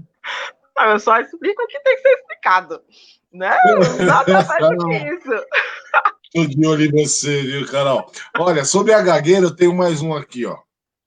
Mano. O Gomes Wakanda. Sobre a gagueira, por que quando eles cantam, eles não gaguejam? É muito legal essa pergunta, porque existe ritmo. Existe uma questão motora de ritmo. Quando você tem um ritmo, você sabe exatamente o que você vai fazer. Quando você está falando ou tendo uma conversa com alguém, você não sabe o que vai ser esperado. E a música a gente treina. A música a gente, né, faz treino de música, a gente trabalha essa questão do ritmo. Então, quando a gente não tem o ritmo, tanto que eu trabalhava estimulação dos meus pacientes fazendo ritmo. Vai falando comigo o seu dia. Ah, meu dia foi assim, assado, lá. A gente vai fazendo ritmo. E ele tem que fazer no tom do que eu vou fazendo do dedo. E aí ele tem que se concentrar de como fazer. E para isso, para ele é muito difícil. Então, quando eles entram no ritmo, eles conseguem entender como que eu respiro, como que é uma entonação de voz, o que eu preciso pensar e o que eu não preciso pensar. E quando vem a música, tá muito vinculada ao quê? eu já sei o que eu vou cantar, eu já estou treinado para isso, então eu não gaguejo, né? Então eu já estou literalmente treinado. Então eu sei porque tem um ritmo, e aí o ritmo vai com uma música, você vai mudando o tom de voz para cima e para baixo, que ajuda também. Nossa, que legal, cara. Bem bacana mesmo. Carol, Oi. numa família de italiano. Eita, nossa. Numa família de italiano, você sabe que italiano é aquela, né, na hora da janta, é aquela aberração, é aquele negócio. Os filhos dos italianos, eles gritam por causa da educação dos pais ou porque eles podem ter Regionalidade. um problema? Não, é por conta disso mesmo, regional. Muitas vezes a pessoa fala, nossa, só pode ser filho de italiano, porque fala alto. Aí você vai ver, muitas vezes o pessoal fala assim, eu tô falando muito alto, Carol. Aí você pergunta assim, como que é a sua família? Também fala alto? Ah, minha mãe fala extremamente alto, meu pai então nem se fala. Então você acaba, aquilo que eu falei no começo, você pega hábitos. Então, automaticamente, se meus pais falam alto, eu também vou falar alto, né? Se eu dou risada alto, eu também vou dar risada. Se meus pais rirem alto, eu também vou rir alto. Então, é uma questão de regionalidade mesmo. Do jeito que a minha família muitas vezes vai trazer o nosso comportamento, tanto adulto quanto criança. Muitas vezes a gente sabe como a criança reage, a gente sabe como a criança é dentro de casa, como ela nos traz. Ah, você faz isso. Ah, a gente faz direto, a gente grita bastante, a gente pula. Então, muitas vezes, esses comportamentos vêm já porque é aprendido lá dos familiares, sim, que é um espelho, né? A gente acaba tendo uns espelhos, que são as nossas famílias. Nossa, é muito bacana isso aí. Porque eu falo porque a minha família é toda italiana, então eu também já berro de nascença. Então eu posso falar que eu berro de nascença. Tem isso também, Lê, da questão da regionalidade. É importante falar sobre isso, mas é importante entender também que quando a gente fala, a gente nunca teve esse hábito de falar alto, e do nada a gente começa a falar alto, entender por que tá assim. Tá ouvindo legal? Precisa ouvir televisão alta? Porque aí já vai também trazer a questão da deficiência auditiva, que é importante a gente investigar. Fone de ouvido muito alto, ouvir músicas muito altas, estar num ambiente com muito ruído, também você vai perdendo a sua audição gradativamente. Né? Já nós, no âmbito normal, sem estar muito na poluição, basta estar em São Paulo que você já tem uma poluição auditiva muito grande. Mas com isso, a gente já vai perdendo, né, essa audição. E aí, se você potencializa com fone de ouvido, música alta, ambiente sem proteção auditiva, automaticamente você também vai perdendo e vai começando a falar alto porque você não está se ouvindo. Então, eu vou falando alto porque eu não estou me ouvindo. Então, aí eu vou falar alto. Aí você também a gente tem que fazer esse tipo de questionamento para entender se é familiar ou se realmente está tendo uma alteração auditiva aí que precisa ser investigada. E aquela famosa cerinha no ouvido não tem nada a ver. Às vezes também tem. Meu Jesus. Meu, precisa deixar a cera secar lá. Aí, você não precisa de uma. Uma coisa que eu sempre falo, as pessoas pegam o famoso cotonete. Ai, que delícia! Vai, passe, coloca. Mal sabem vocês que o cotonete ele é prejudicial à audição, né? Porque o que você faz? A gente tem a cera aqui. E aí você pega o cotonete, você vai fazendo o que com a cera? Empurrando. E aí vai mais um cúmulo de cera, empurrando. Claro que você não pode tirar toda a cera porque ela é uma via de proteção da nossa membrana timpânica, que é uma paredinha que impede desta parte aqui com a parte de dentro, né? Então isso tem que tomar cuidado para você não dar uma perfusão aí. E aí é muito mais prejudicial. Mas a questão do cotonete é muito complicado porque as pessoas acham que porque dá prazer de você, ai, que delícia passar o cotonete no ouvido. Mal sabem vocês que vocês estão fazendo prejudicando a sua audição ou às vezes até dando inflamação, porque acúmulo também muito grande de cera, se você não limpa de uma forma adequada, gera inflamação de ouvido, otite, por aí vai. Né? Então tem que tomar cuidado. Eu sempre oriento que no banho, pega o dedinho, tá molhado, lava com o dedinho, terminou de lavar, pega a pontinha da toalha, ó, e limpa. Acabou, tá ótimo. Ela não ficou lá dentro, ela só fez a parte externa, que é o que precisa. E aí o resto da cera que está lá no fundo é porque precisa para proteção, não é uma coisa extremamente grande, é uma coisa necessária que tem que estar ali, né? Mas você tem que fazer essa limpeza desta forma. Se você fazer com cotonete, você só está prejudicando cada vez mais e ao ponto de fazer perfusão no ouvido, e aí o trauma vai ser pior. Pode gerar uma perda auditiva até com isso. Que bacana. Posso fazer uma aqui rapidinho, João? Eu sei que tem mais 2 perguntinhas aqui. Tem. Né? A gente faz de uma forma, né, resumida. Vai lá. Por causa do nosso tempinho que está estourando de novo. Não tem hoje a gente termina. E pessoal do chat, fiquem aí, porque a pergunta pinga-fogo vai ser pior do que a primeira. Eu tô nem sabendo também. Nem eu, é que agora eu falei para você que eu não vou mais. Eu falei para você, pergunta se eu vou estar rica. Se eu vou estar rica, aí sim é pergunta pinga-fogo. Agora, isso não, essas perguntas não, pelo amor de Deus. A pergunta pinga-fogo de hoje vai ser boa. Então tá bom, tá ótimo.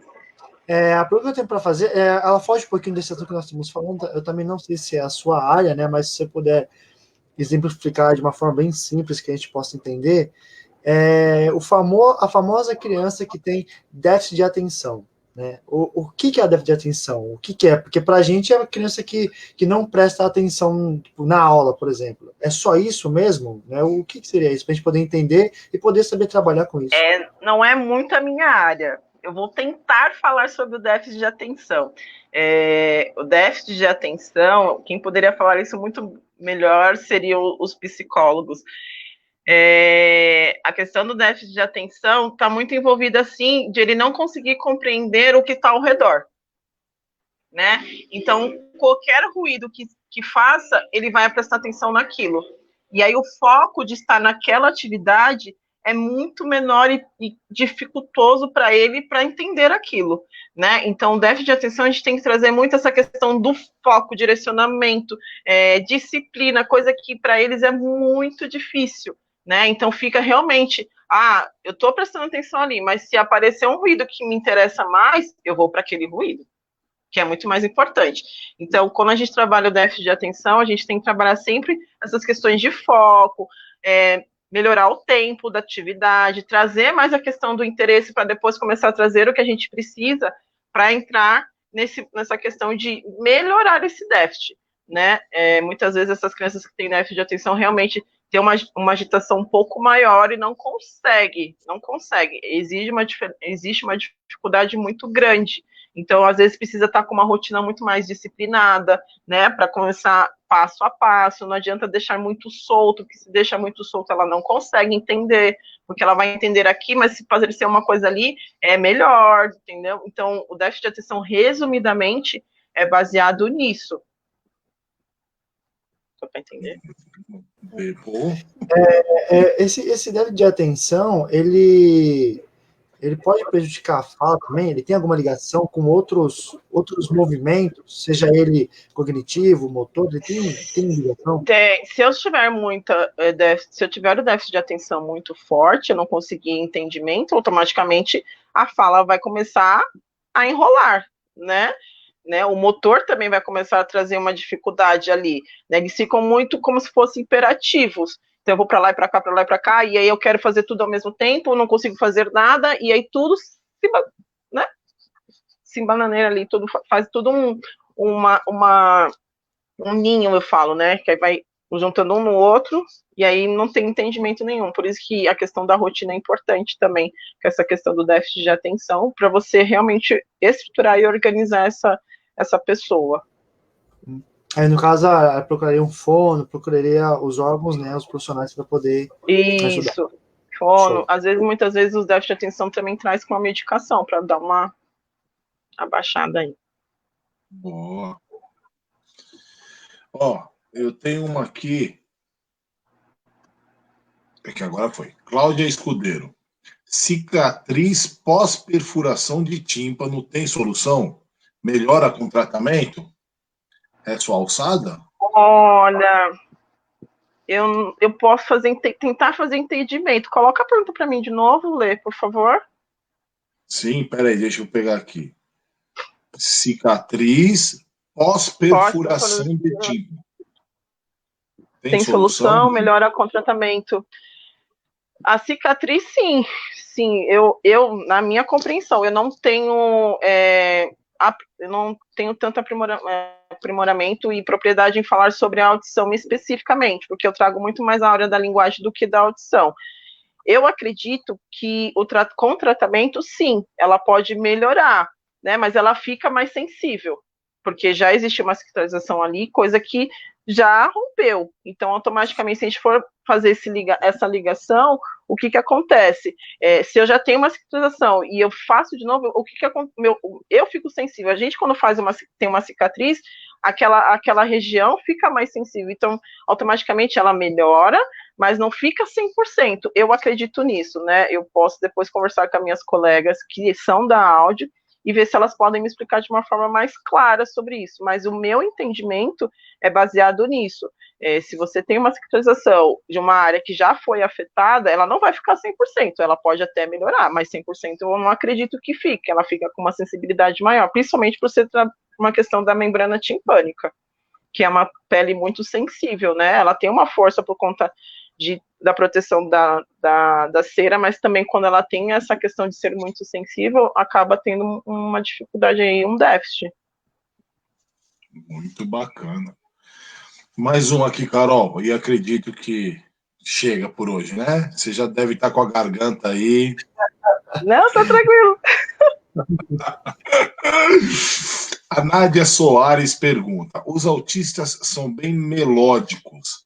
Até que ponto essa habilidade pode ser utilizada para estimular a fala? Melódicos, como que ela...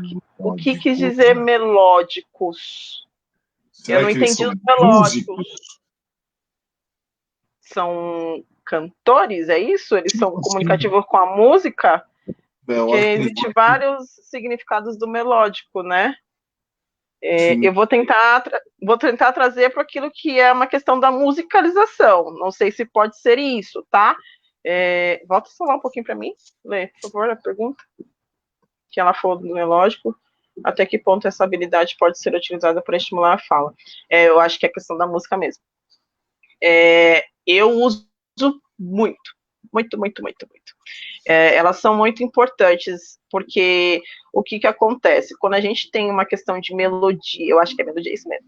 A gente tem uma questão de melodia aí, você consegue trazer motor, como que é falado, articulado e direcionado.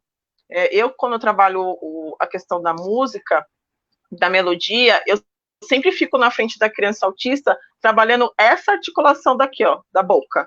E como que sai os sons. Às vezes eu tenho que colocar a mãozinha da criança aqui, ó, para ela entender como que faz o som, né? E aí, quando você faz entendimento disso, e ela também faz, essa estimulação, ela dá um amplo muito grande para a criança. Porque o que eu falo, o motor é um dos principais que inicia. Automaticamente, se você tem um motor, começa a trabalhar motor, fala, linguagem, gesto, compreensão, cognitivo, equilíbrio e visual, você tem tudo isso dentro da música. E eles começam a potencializar aquela forma de fala. Então, muitas vezes, o que eu faço? Para começar a complexar, eu começo a cantar. E aí eu começo a articular. Seu Lobato tinha um sítio, ia, o. Bem assim. Nesse sítio tinha um pato, ia, o. Era quá, quá, quá. Entende que isso daqui é uma potência muito grande. E eles, como eles são muito visuais, se você não faz, se você fica, era quá, quá, quá, pra cá. Ó, era quá, quá, quá. Até eu não quero, né? Você não precisa. Quando eu fiz na creche, era exatamente dessa forma mesmo. Era bem expressivo Sim, a dança quanto a fala. Porque o que acontece? Quando você traz a musicalização junto com a expressão facial, eles são muito visuais. Então, e são uma criança que eles se estimulam muito com a questão de ritmo, de música. Então, isso para eles é muito importante. Então, quando você traz o visual mais a discriminação auditiva, eles começam a achar aquilo sensacional, né? Falam, nossa, ela está fazendo pá, desse jeito, não fazendo pá. Pá, pá. Às vezes eu faço pá, pá, pá. E E aí eles ficam assim, né? Eles começam a dar risada e tipo assim, nossa, que é essa palhaça? Então a gente precisa começar a trazer toda a compreensão dos efeitos da melodia para que ele veja a intensidade que é aquilo. Porque, eu vou só cantar. Às vezes você só cantar, se você não canta com euforia, exagero, fazer qualquer coisa, não adianta. Vai ser cantar, você vai cantar uma melodia, mais nada. Para ele você tem que fazer como aquela música que eu uso é muito assim, aí eu faço com a mãozinha assim, ó, rapidinho. Eles acham isso um barato, porque é muito bruto, eles têm um movimento muito bruto. Eles não têm aquela coisa rodando. Depois, a gente trabalha primeiro o bruto, o macro, que é o grande, para depois começar a trabalhar o fino, né? Então a gente faz a roda, aí você sobe e desce para a criança, elas acham isso um máximo, gente. E aí elas vão começando a entender a melodia e o quanto que isso é bom.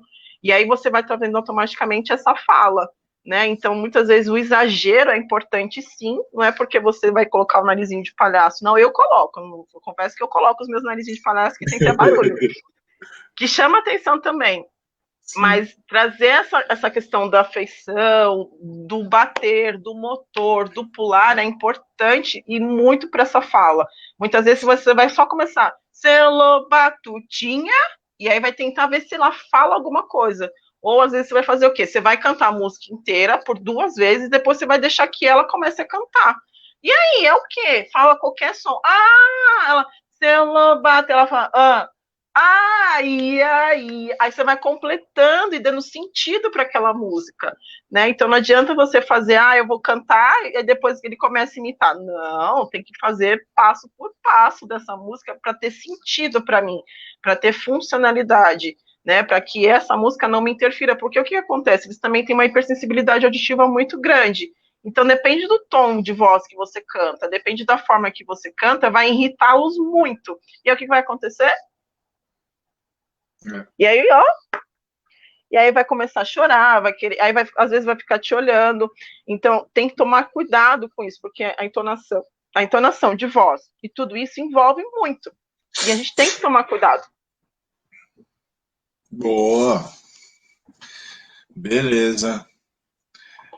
Carol, eu acho que hoje a noite foi bem produtiva. Foi muito produtiva, não foi, Caio?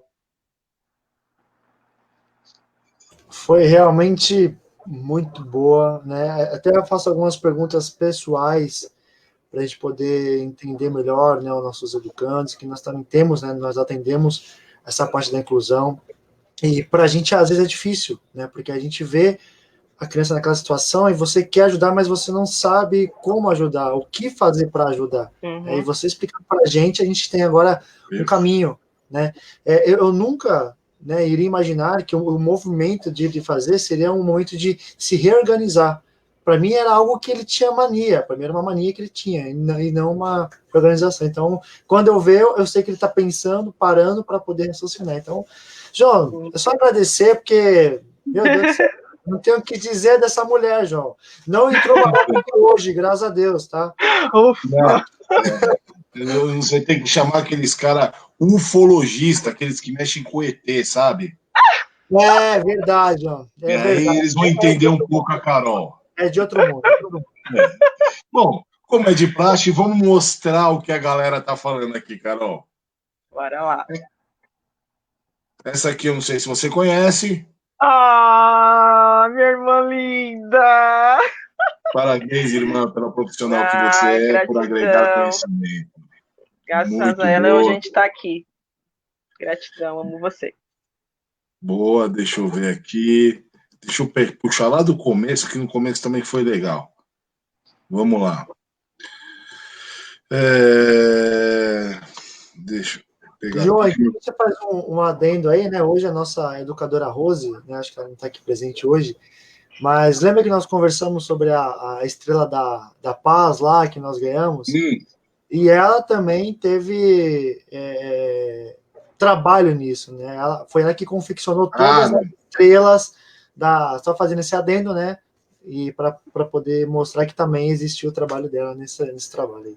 É que isso não é adendo, isso aí é medo da Rose te pegar segunda-feira. Exatamente, e na segunda-feira eu vou mostrar essa parte para ela. Vamos lá.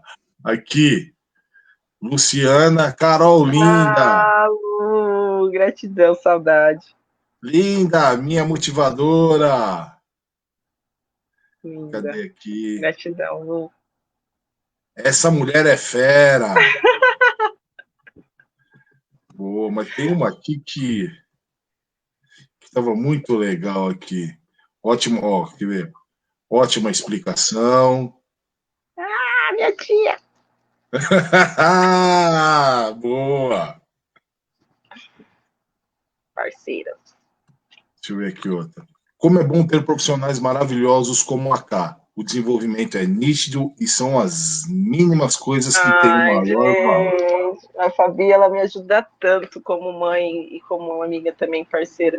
Ela tá ali todo o tempo também com a gente. Eu falo, todas as mães, existe uma parceria muito grande. Eu sou muito grata por todas elas, sabe? Porque sem elas não é possível, né? Eu falo que existe uma parceria enorme aí para eu estar com elas e elas estarem comigo e estar com as crianças. Então, eu Sim. falo que a questão de parceria delas é muito grande. Gratidão, Fabi! Meu bolinho fofo. Meu bolinho fofo é o filho dela. Eu amo vocês. Aí, o que acontece, Carol? A Fabi, eu não sei se ela te ama ou se ela te odeia, que eu quero ver Minha agora. nossa. Live 3. Ô, Fabi! Ai, meu Deus do céu. Deixa eu ver aqui. Isso aqui, ó. Como é bom ter uma profissional maravilhosa como você, cara. Cuidando da Isa, te admiro demais. Ai, Di, eu tava falando com ela ontem. A gente vai ficar um tempinho aí, porque eu vou entrar num workshop.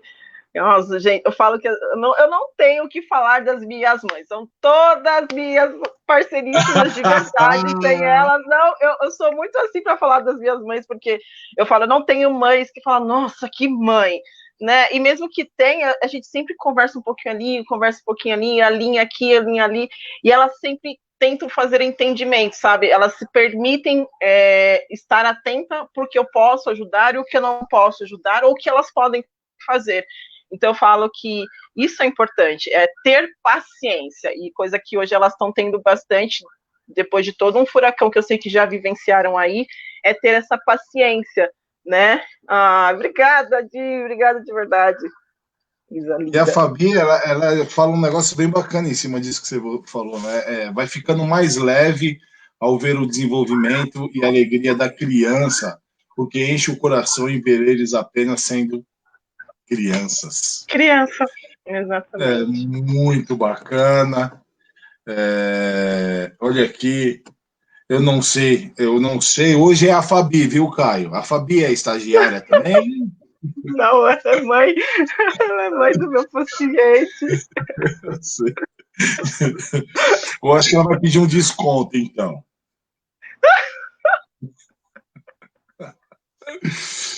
Meu filho. Ué. É demais. Meu filho é não verbal, mas em 5 meses ele já consegue me mostrar pelo menos uns 30% do que ele quer. Isso não tem preço. É sensacional mesmo, Fabi. Não tem. Não, Não tem. não tem, Aqui não que tem. A estou evolução deles não. assistindo. Não tem. Eu acho que aqui. Deixa eu ver aqui. Bom, aí a Nilza Viana. Carol, você é sensacional. Aí. Obrigada, gratidão, Nil. Agora. Como que é o processo, Caio? A gente se despede, depois é pergunta pinga-fogo, ou é a pinga-fogo, Foi depois a muito gente bom se estar com despede? vocês. Você que manda, João. Você é o cara, você Vamos lá. tá aí. O que você fizer, eu tô dentro. Isso que eu ia falar para você. Bebe mais um gole, Carol. Você vai precisar. Bebe mais um golinho. Já tô bebendo. Até eu vou beber, porque eu vou acompanhar. Meu Deus do céu. Carol. Nossa, vamos beber muita água. Isso, beba. Pergunta pinga-fogo. Você é fonoaudióloga, tudo. E eu, Carol, vamos supor que eu sou um. Na verdade, não é uma pergunta, né? Já é um experimento, uma experiência. Você é a fono e eu sou a É. criança. Eu sou a criança. Ah, Eu quero que você, Carol, cante para mim, a mão na isso é cabeça, a mão no fácil! ombro, como Eu se tô eu sem meu fosse. violão aqui, que eu cantava no violão. Meu violão tá no carro. Cadê minha irmã? Manda minha irmã trazer meu violão. Capela, se vira! Não, mas isso é muito fácil, gente. O que eu mais faço é cantar. Tanto que eu Então tava vamos lá. rouca. O que você quer com a mão na cabeça? Ah, Mão na gente, mão na cabeça. cabeça não tem. Eu podia cantar outras também. Mas vamos lá. Mão Vamos na lá. cabeça, mão na cintura, o pé na frente, o outro atrás. Agora ninguém pode se mexer. Estátua! Braço pra cima, braço pra frente. Essa é a melhor coisa que eu mais faço é cantar. O meu point é a Fazendinha. Se você quiser, eu canto Bom Dia Fazendinha pra você também. Bom. Aí eles vão cantar assim, ó. Bom dia. Sol já nasceu lá na Fazendinha. As minhas mães estão cansadas de ouvir a Fazendinha. Eu só canto a Fazendinha pra eles. Eu escutei muito essa música no meu estágio. Muito essa música, meu Deus. Nossa, ela é sensação. Ele já ficou assim, ó. É o point, Fazendinha é o point. Bacana, cara, que bacana, foi sensacional. Tá, tem alguma coisa para falar? Só agradecer mesmo, né, João? A gente pega essa live para poder aprender bastante, né? E acho que quando nossos educandos voltar, né, as nossas crianças, pode ter certeza que a gente vai estar muito mais preparado para poder conseguir suprir o que eles precisam. A gente vai estar, né? É só realmente agradecer, João. Da minha parte é só isso. É só agradecimento. Eu vou colocar um rapaz aqui, ó, que ele escreveu agora. Show, essa mulher cantando. Amiga Matheus. Ah, é super amigo meu. Eu falo do Rami de Hamilton. Então. Carol, é incrível o potencial que você tem de conseguir explicar para a gente de maneiras simples. Então, eu espero que Deus, na sua infinita bondade, ele possa te dar mais força, mais liberdade, para que você possa expressar toda a sua alegria e fazer com que as crianças se tornem crianças nas mãos dos pais aí, que o que a gente viu aqui foi sensacional. Obrigado, obrigado, eu que agradeço. muito obrigado.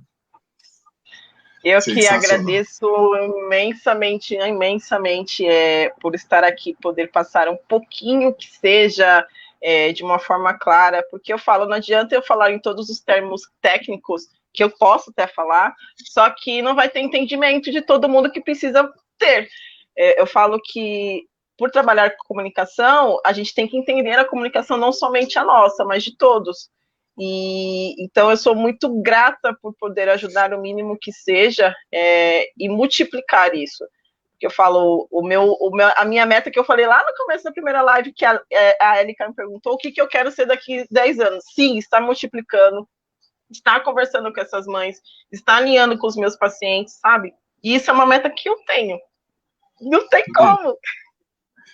Não tem como. Você vai. E aí, eu falo, eu não me vejo hoje sem fazer isso. Eu não me vejo hoje sem fazer esses entendimentos, sem conversar, sem ter essas conversas, sem multiplicar. Um bate-papo de 2 horas parece que vai fluindo cada vez mais, e vem mais coisas, e não tem problema se vir mais coisas, né? Portanto, que a gente consiga ajudar o próximo, né, de uma forma muito clara. Então, eu sou muito grata por o convite que vocês fizeram, grata pela minha irmã por ter trazido o seu Antônio, Dom Macário, você, Caio, você, Lê, sabe? Vocês foram sensacionais com tudo isso. Agradecer imensamente ao meu pai, à minha mãe, às minhas irmãs, todos, o meu afilhado que ficou desesperado na live passada porque eu não respondia para ele. Como que é o nome dele? Gabriel. Gabriel Felipe. Ele, Dinda, responde para mim, Dinda, responde, o Gabriel tá aqui. Eu falei, tô aqui. Eu não conseguia te ouvir. Então, assim, eu falo que a minha base hoje são a minha família, né? Então, para eu estar aqui hoje, eu precisei muito deles e como ainda preciso. Então, eu sou muito grata por eles, de poder estar aqui e conseguir fazer tudo isso, né? E meu pai foi o primeiro passo que deu o chute, falando, não, vai, né, me ajudou, e depois eu fui trabalhando esses aspectos. E aí vem a minha mãe junto, né, que eu tenho duas mães, e aí vem minha mãe junto trabalhando intensamente. Você consegue, você vai fazer as coisas do jeito que você quer, e hoje eu estou, né, fazendo as coisas do jeitinho que eu quero e do meu jeito. As coisas vêm para nos adaptar, mas eu falo que sempre troque o medo por desafio, porque assim que você trocar o medo por desafio, as coisas se tornam mais leves, e a gente consegue lidar com isso de uma forma muito mais clara. Então, eu falo que hoje fica a frase de troque o medo pelo desafio. Por mais que estejam dando muito medo, pensa no desafio que vai ser de você conquistar um um oi, um sorriso, um abraço, um beijo, né? O que seja das crianças, independente do que for. Às vezes um contato de olho para a gente já é muito grande, né? Às vezes só o balançar já significa muito. Para mim, isso é muito grande, para as pessoas podem ser pequenas, mas para mim isso é sensacional, né? É um pequeno passo que já se torna grande. Então, eu acho que é valorizar as pequenas coisas para a gente ter as grandes. Se a gente não tiver as pequenas coisas, a gente não vai conseguir chegar nas grandes, não vai conseguir entender esse processo. Então, eu falo que isso é muito importante, e hoje eu sou muito grata, muito pelos meus pais e por todos, inclusive meus amigos também, as minhas irmãs, que estão ali também firme comigo, todos, e então, hoje eu agradeço muito a todos que estão contribuindo com isso de alguma forma, porque eu falo que se não tivesse eles, eu acho que eu também não estaria hoje aqui conversando com vocês da forma clara que hoje eu converso. Então, gratidão de verdade, amo todos vocês. Foi bem bacana, Carol. Olha, eu não sei, essas lives aqui acho que ainda vai mandar eu e o Caio embora. Mas, né, Caio? Mas, vamos dar o tiro, né? O São Antônio não sabe, mas vamos começar a abrir a nossa agenda para novembro, hein? Não, Carol, eu sei que você é uma mulher muito ocupada, mas como ali a gente trabalha com bastante criança, talvez a gente poderia abrir um dia de sabatina com a Carol. Ou seja, pegar os educadores que a gente tem lá para a gente aprender com você. Eu acho então, ótimo. Mas aí... Peraí, deixa eu ver, eu tô aqui no ponto, peraí. O seu Antônio tá falando comigo, ele falou que tá liberado. O meu também aqui, ele falou... Ele falou no seu, Caio? Falou que tá tudo ok. Tá liberado. E, só que assim, aqui ele falou que tá ok, e nesse aqui ele falou para levar uma caneta para assinar algum papel que eu não entendi muito bem o que era. Não, eu também, ele falou gaguejando, ele falou gaguejando, RH, eu não entendi muito. Entendi. RH, não sei o que quer dizer isso. Mas, Carol, a gente vai falar com o seu Antônio, porque, olha, eu acredito que seria muito interessante se os educadores tivessem um pouquinho desse tato para você passar para a gente. Eu ia ficar muito grato a você. Ô, João, desculpa cortar, né? Deixa a Carol responder. O chat pediu para a gente falar o João Pedro e Duda. Fala, por favor. O Pepe, é assim. É o reizinho, a rainha e o príncipe. João Pedro, meu reizinho, Duda, a princesa e a rainha, e o Gabriel Felipe, o meu príncipe. Eles são literalmente a nossa base como família, né? eles mudam muito o nosso modo de lidar com as coisas. A partir do momento que eles encheram a nossa casa de tanta alegria, eu falo que isso mudou todos, não mudou somente a mim, mudou todos. Primeiro começou com o JP, depois vem o Gabriel e Maria Eduarda, e o reizinho sempre vai ser o reizinho, né? Ele tem uma importância muito grande nas nossas vidas, e eu falo que o João Pedro, ele é um menino muito inteligente, sabe? E que traz muita coisa pra gente de aprendizado, que coisas que a gente não sabia. E a pouco ele vai mexendo, vai pegando aqui, ó, tia, é assim. Vovô e vovó é assim. E a Duda e o Gabriel também estão no desenvolvimento muito grande dessa questão de entendimento, de falar, de desenvolver, de cantar, de trazer alegria. Então, assim, é uma pureza dos três juntos que vocês não têm noção. Não tem. Eu sou enlouquecida pelos três. Eu sou enlouquecida. Eu não falo que eu amo um pouco. Eu sou enlouquecida pelos três. Eu sou enlouquecida. Eu amo de paixão mesmo, um amor incondicional, no qual eu não consigo medir. Falar para vocês, eu vou medir. Não consigo. Não consigo, porque é um amor muito grande que eu tenho pelos três. Né? Então, eu sou extremamente grata por eles estarem aqui hoje na nossa família, trazendo toda essa alegria. Às vezes todo mundo trazer um monte de coisa de brinquedo aqui, eles ficarem loucos por tanto brinquedo, e às vezes ficarem brincando e pulando, sabe? Então, isso não tem preço. Eu falo que eu sou muito grata pelos três estarem aqui hoje na nossa família, agregando tanto como eles agregam. Você merece mais que isso, Carol. Você merece muito mais. Que Deus te proteja e te abençoe. Amém. Galera, é do chat, mais uma vez, obrigado. Olha, a Fabi puxando o seu saco. Diz, existe uma carência muito grande de informações sobre autismo, como isso faz falta. Ou seja, ela quer mais uma live. Ela quer porque quer mais uma live. Fabi, como eu e o Caio costumamos falar, a gente vai falar com a produção, tá? E vamos ver se a gente abre mais um espaço para Carol, né, Caio? Com certeza. É sempre bem-vindo aqui com a gente. Beleza. Ô, gente, só um adendo antes que acabe tudo. Teve uma única pergunta que vocês não fizeram e que eu lembro que estava e que eu não quero deixar de responder. Foi da Maria Luísa, minha sobrinha. Ela perguntou se o autismo e a deficiência auditiva, qual era a diferença do autismo e a deficiência auditiva? Eu vou tentar falar rapidamente antes que acabe o tempo. A diferença do autismo para da perda auditiva é o que acontece. Por a criança não ter a interação, a comunicação social, muitas vezes se confunde com uma perda auditiva. Então, aí o que a gente faz? A gente traz a avaliação auditiva. Se a gente não consegue fazer, muitas vezes a gente não consegue fazer a avaliação auditiva porque não existe interação. E quando a gente precisa fazer essa avaliação, a gente precisa da resposta da pessoa. Né? Então, levanta a mão se você ouviu levanta a mão se você ouviu um ponto assim. E aí, como a gente não tem essa interação da criança com autismo, você não consegue fazer essa avaliação. Que aí vem o quê? O exame de Bera, que é o potencial invocado, que a gente pega, tem que ser da criança, tem que ser no hospital, porque com crianças autistas a gente não consegue fazer, e precisa também da ajuda dessa criança, então ela não pode ficar muito agitada. E aí é onde a gente identifica se tem alguma alteração auditiva ou não.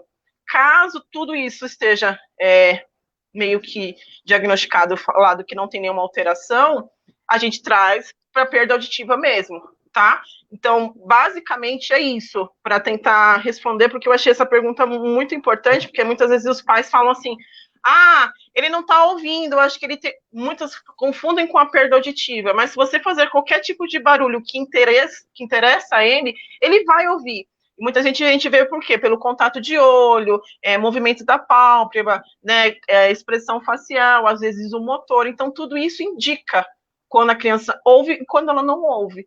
Então, eu lembrei dessa pergunta e eu vi que era importante, a gente esqueceu só de falar, não tem problema. E aí eu falei, eu vou reforçar, porque isso é muito confundido mesmo, né? Tem essa confusão de perda auditiva com autismo, e aí chega nessa base que eu expliquei agora. Muito obrigada! Ai. Olha, Carol, por causa sua, o seu Antônio, ele vai aumentar o nosso salário.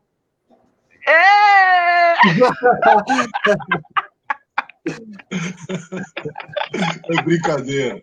Brincadeira. Pelo amor de Deus, Antônio, é brincadeira, pelo amor de Deus. Hein? Brincadeira. Perde a caneta, perde os papel lá. Ah, por favor, doutor, não mete salário das crianças aí. Mais uma vez, galera do chat, muito obrigado. Fiquem todos com Deus. Obrigada. Carol, obrigado pela disponibilidade. Caio. Eu agradeço. Maravilhoso. Fica aí, Carol. Pessoal, um beijo, boa noite. Fiquem todos com Deus aí. Beijo, obrigada. Tchau, tchau, tchau, tchau. Valeu, galera. Tchau.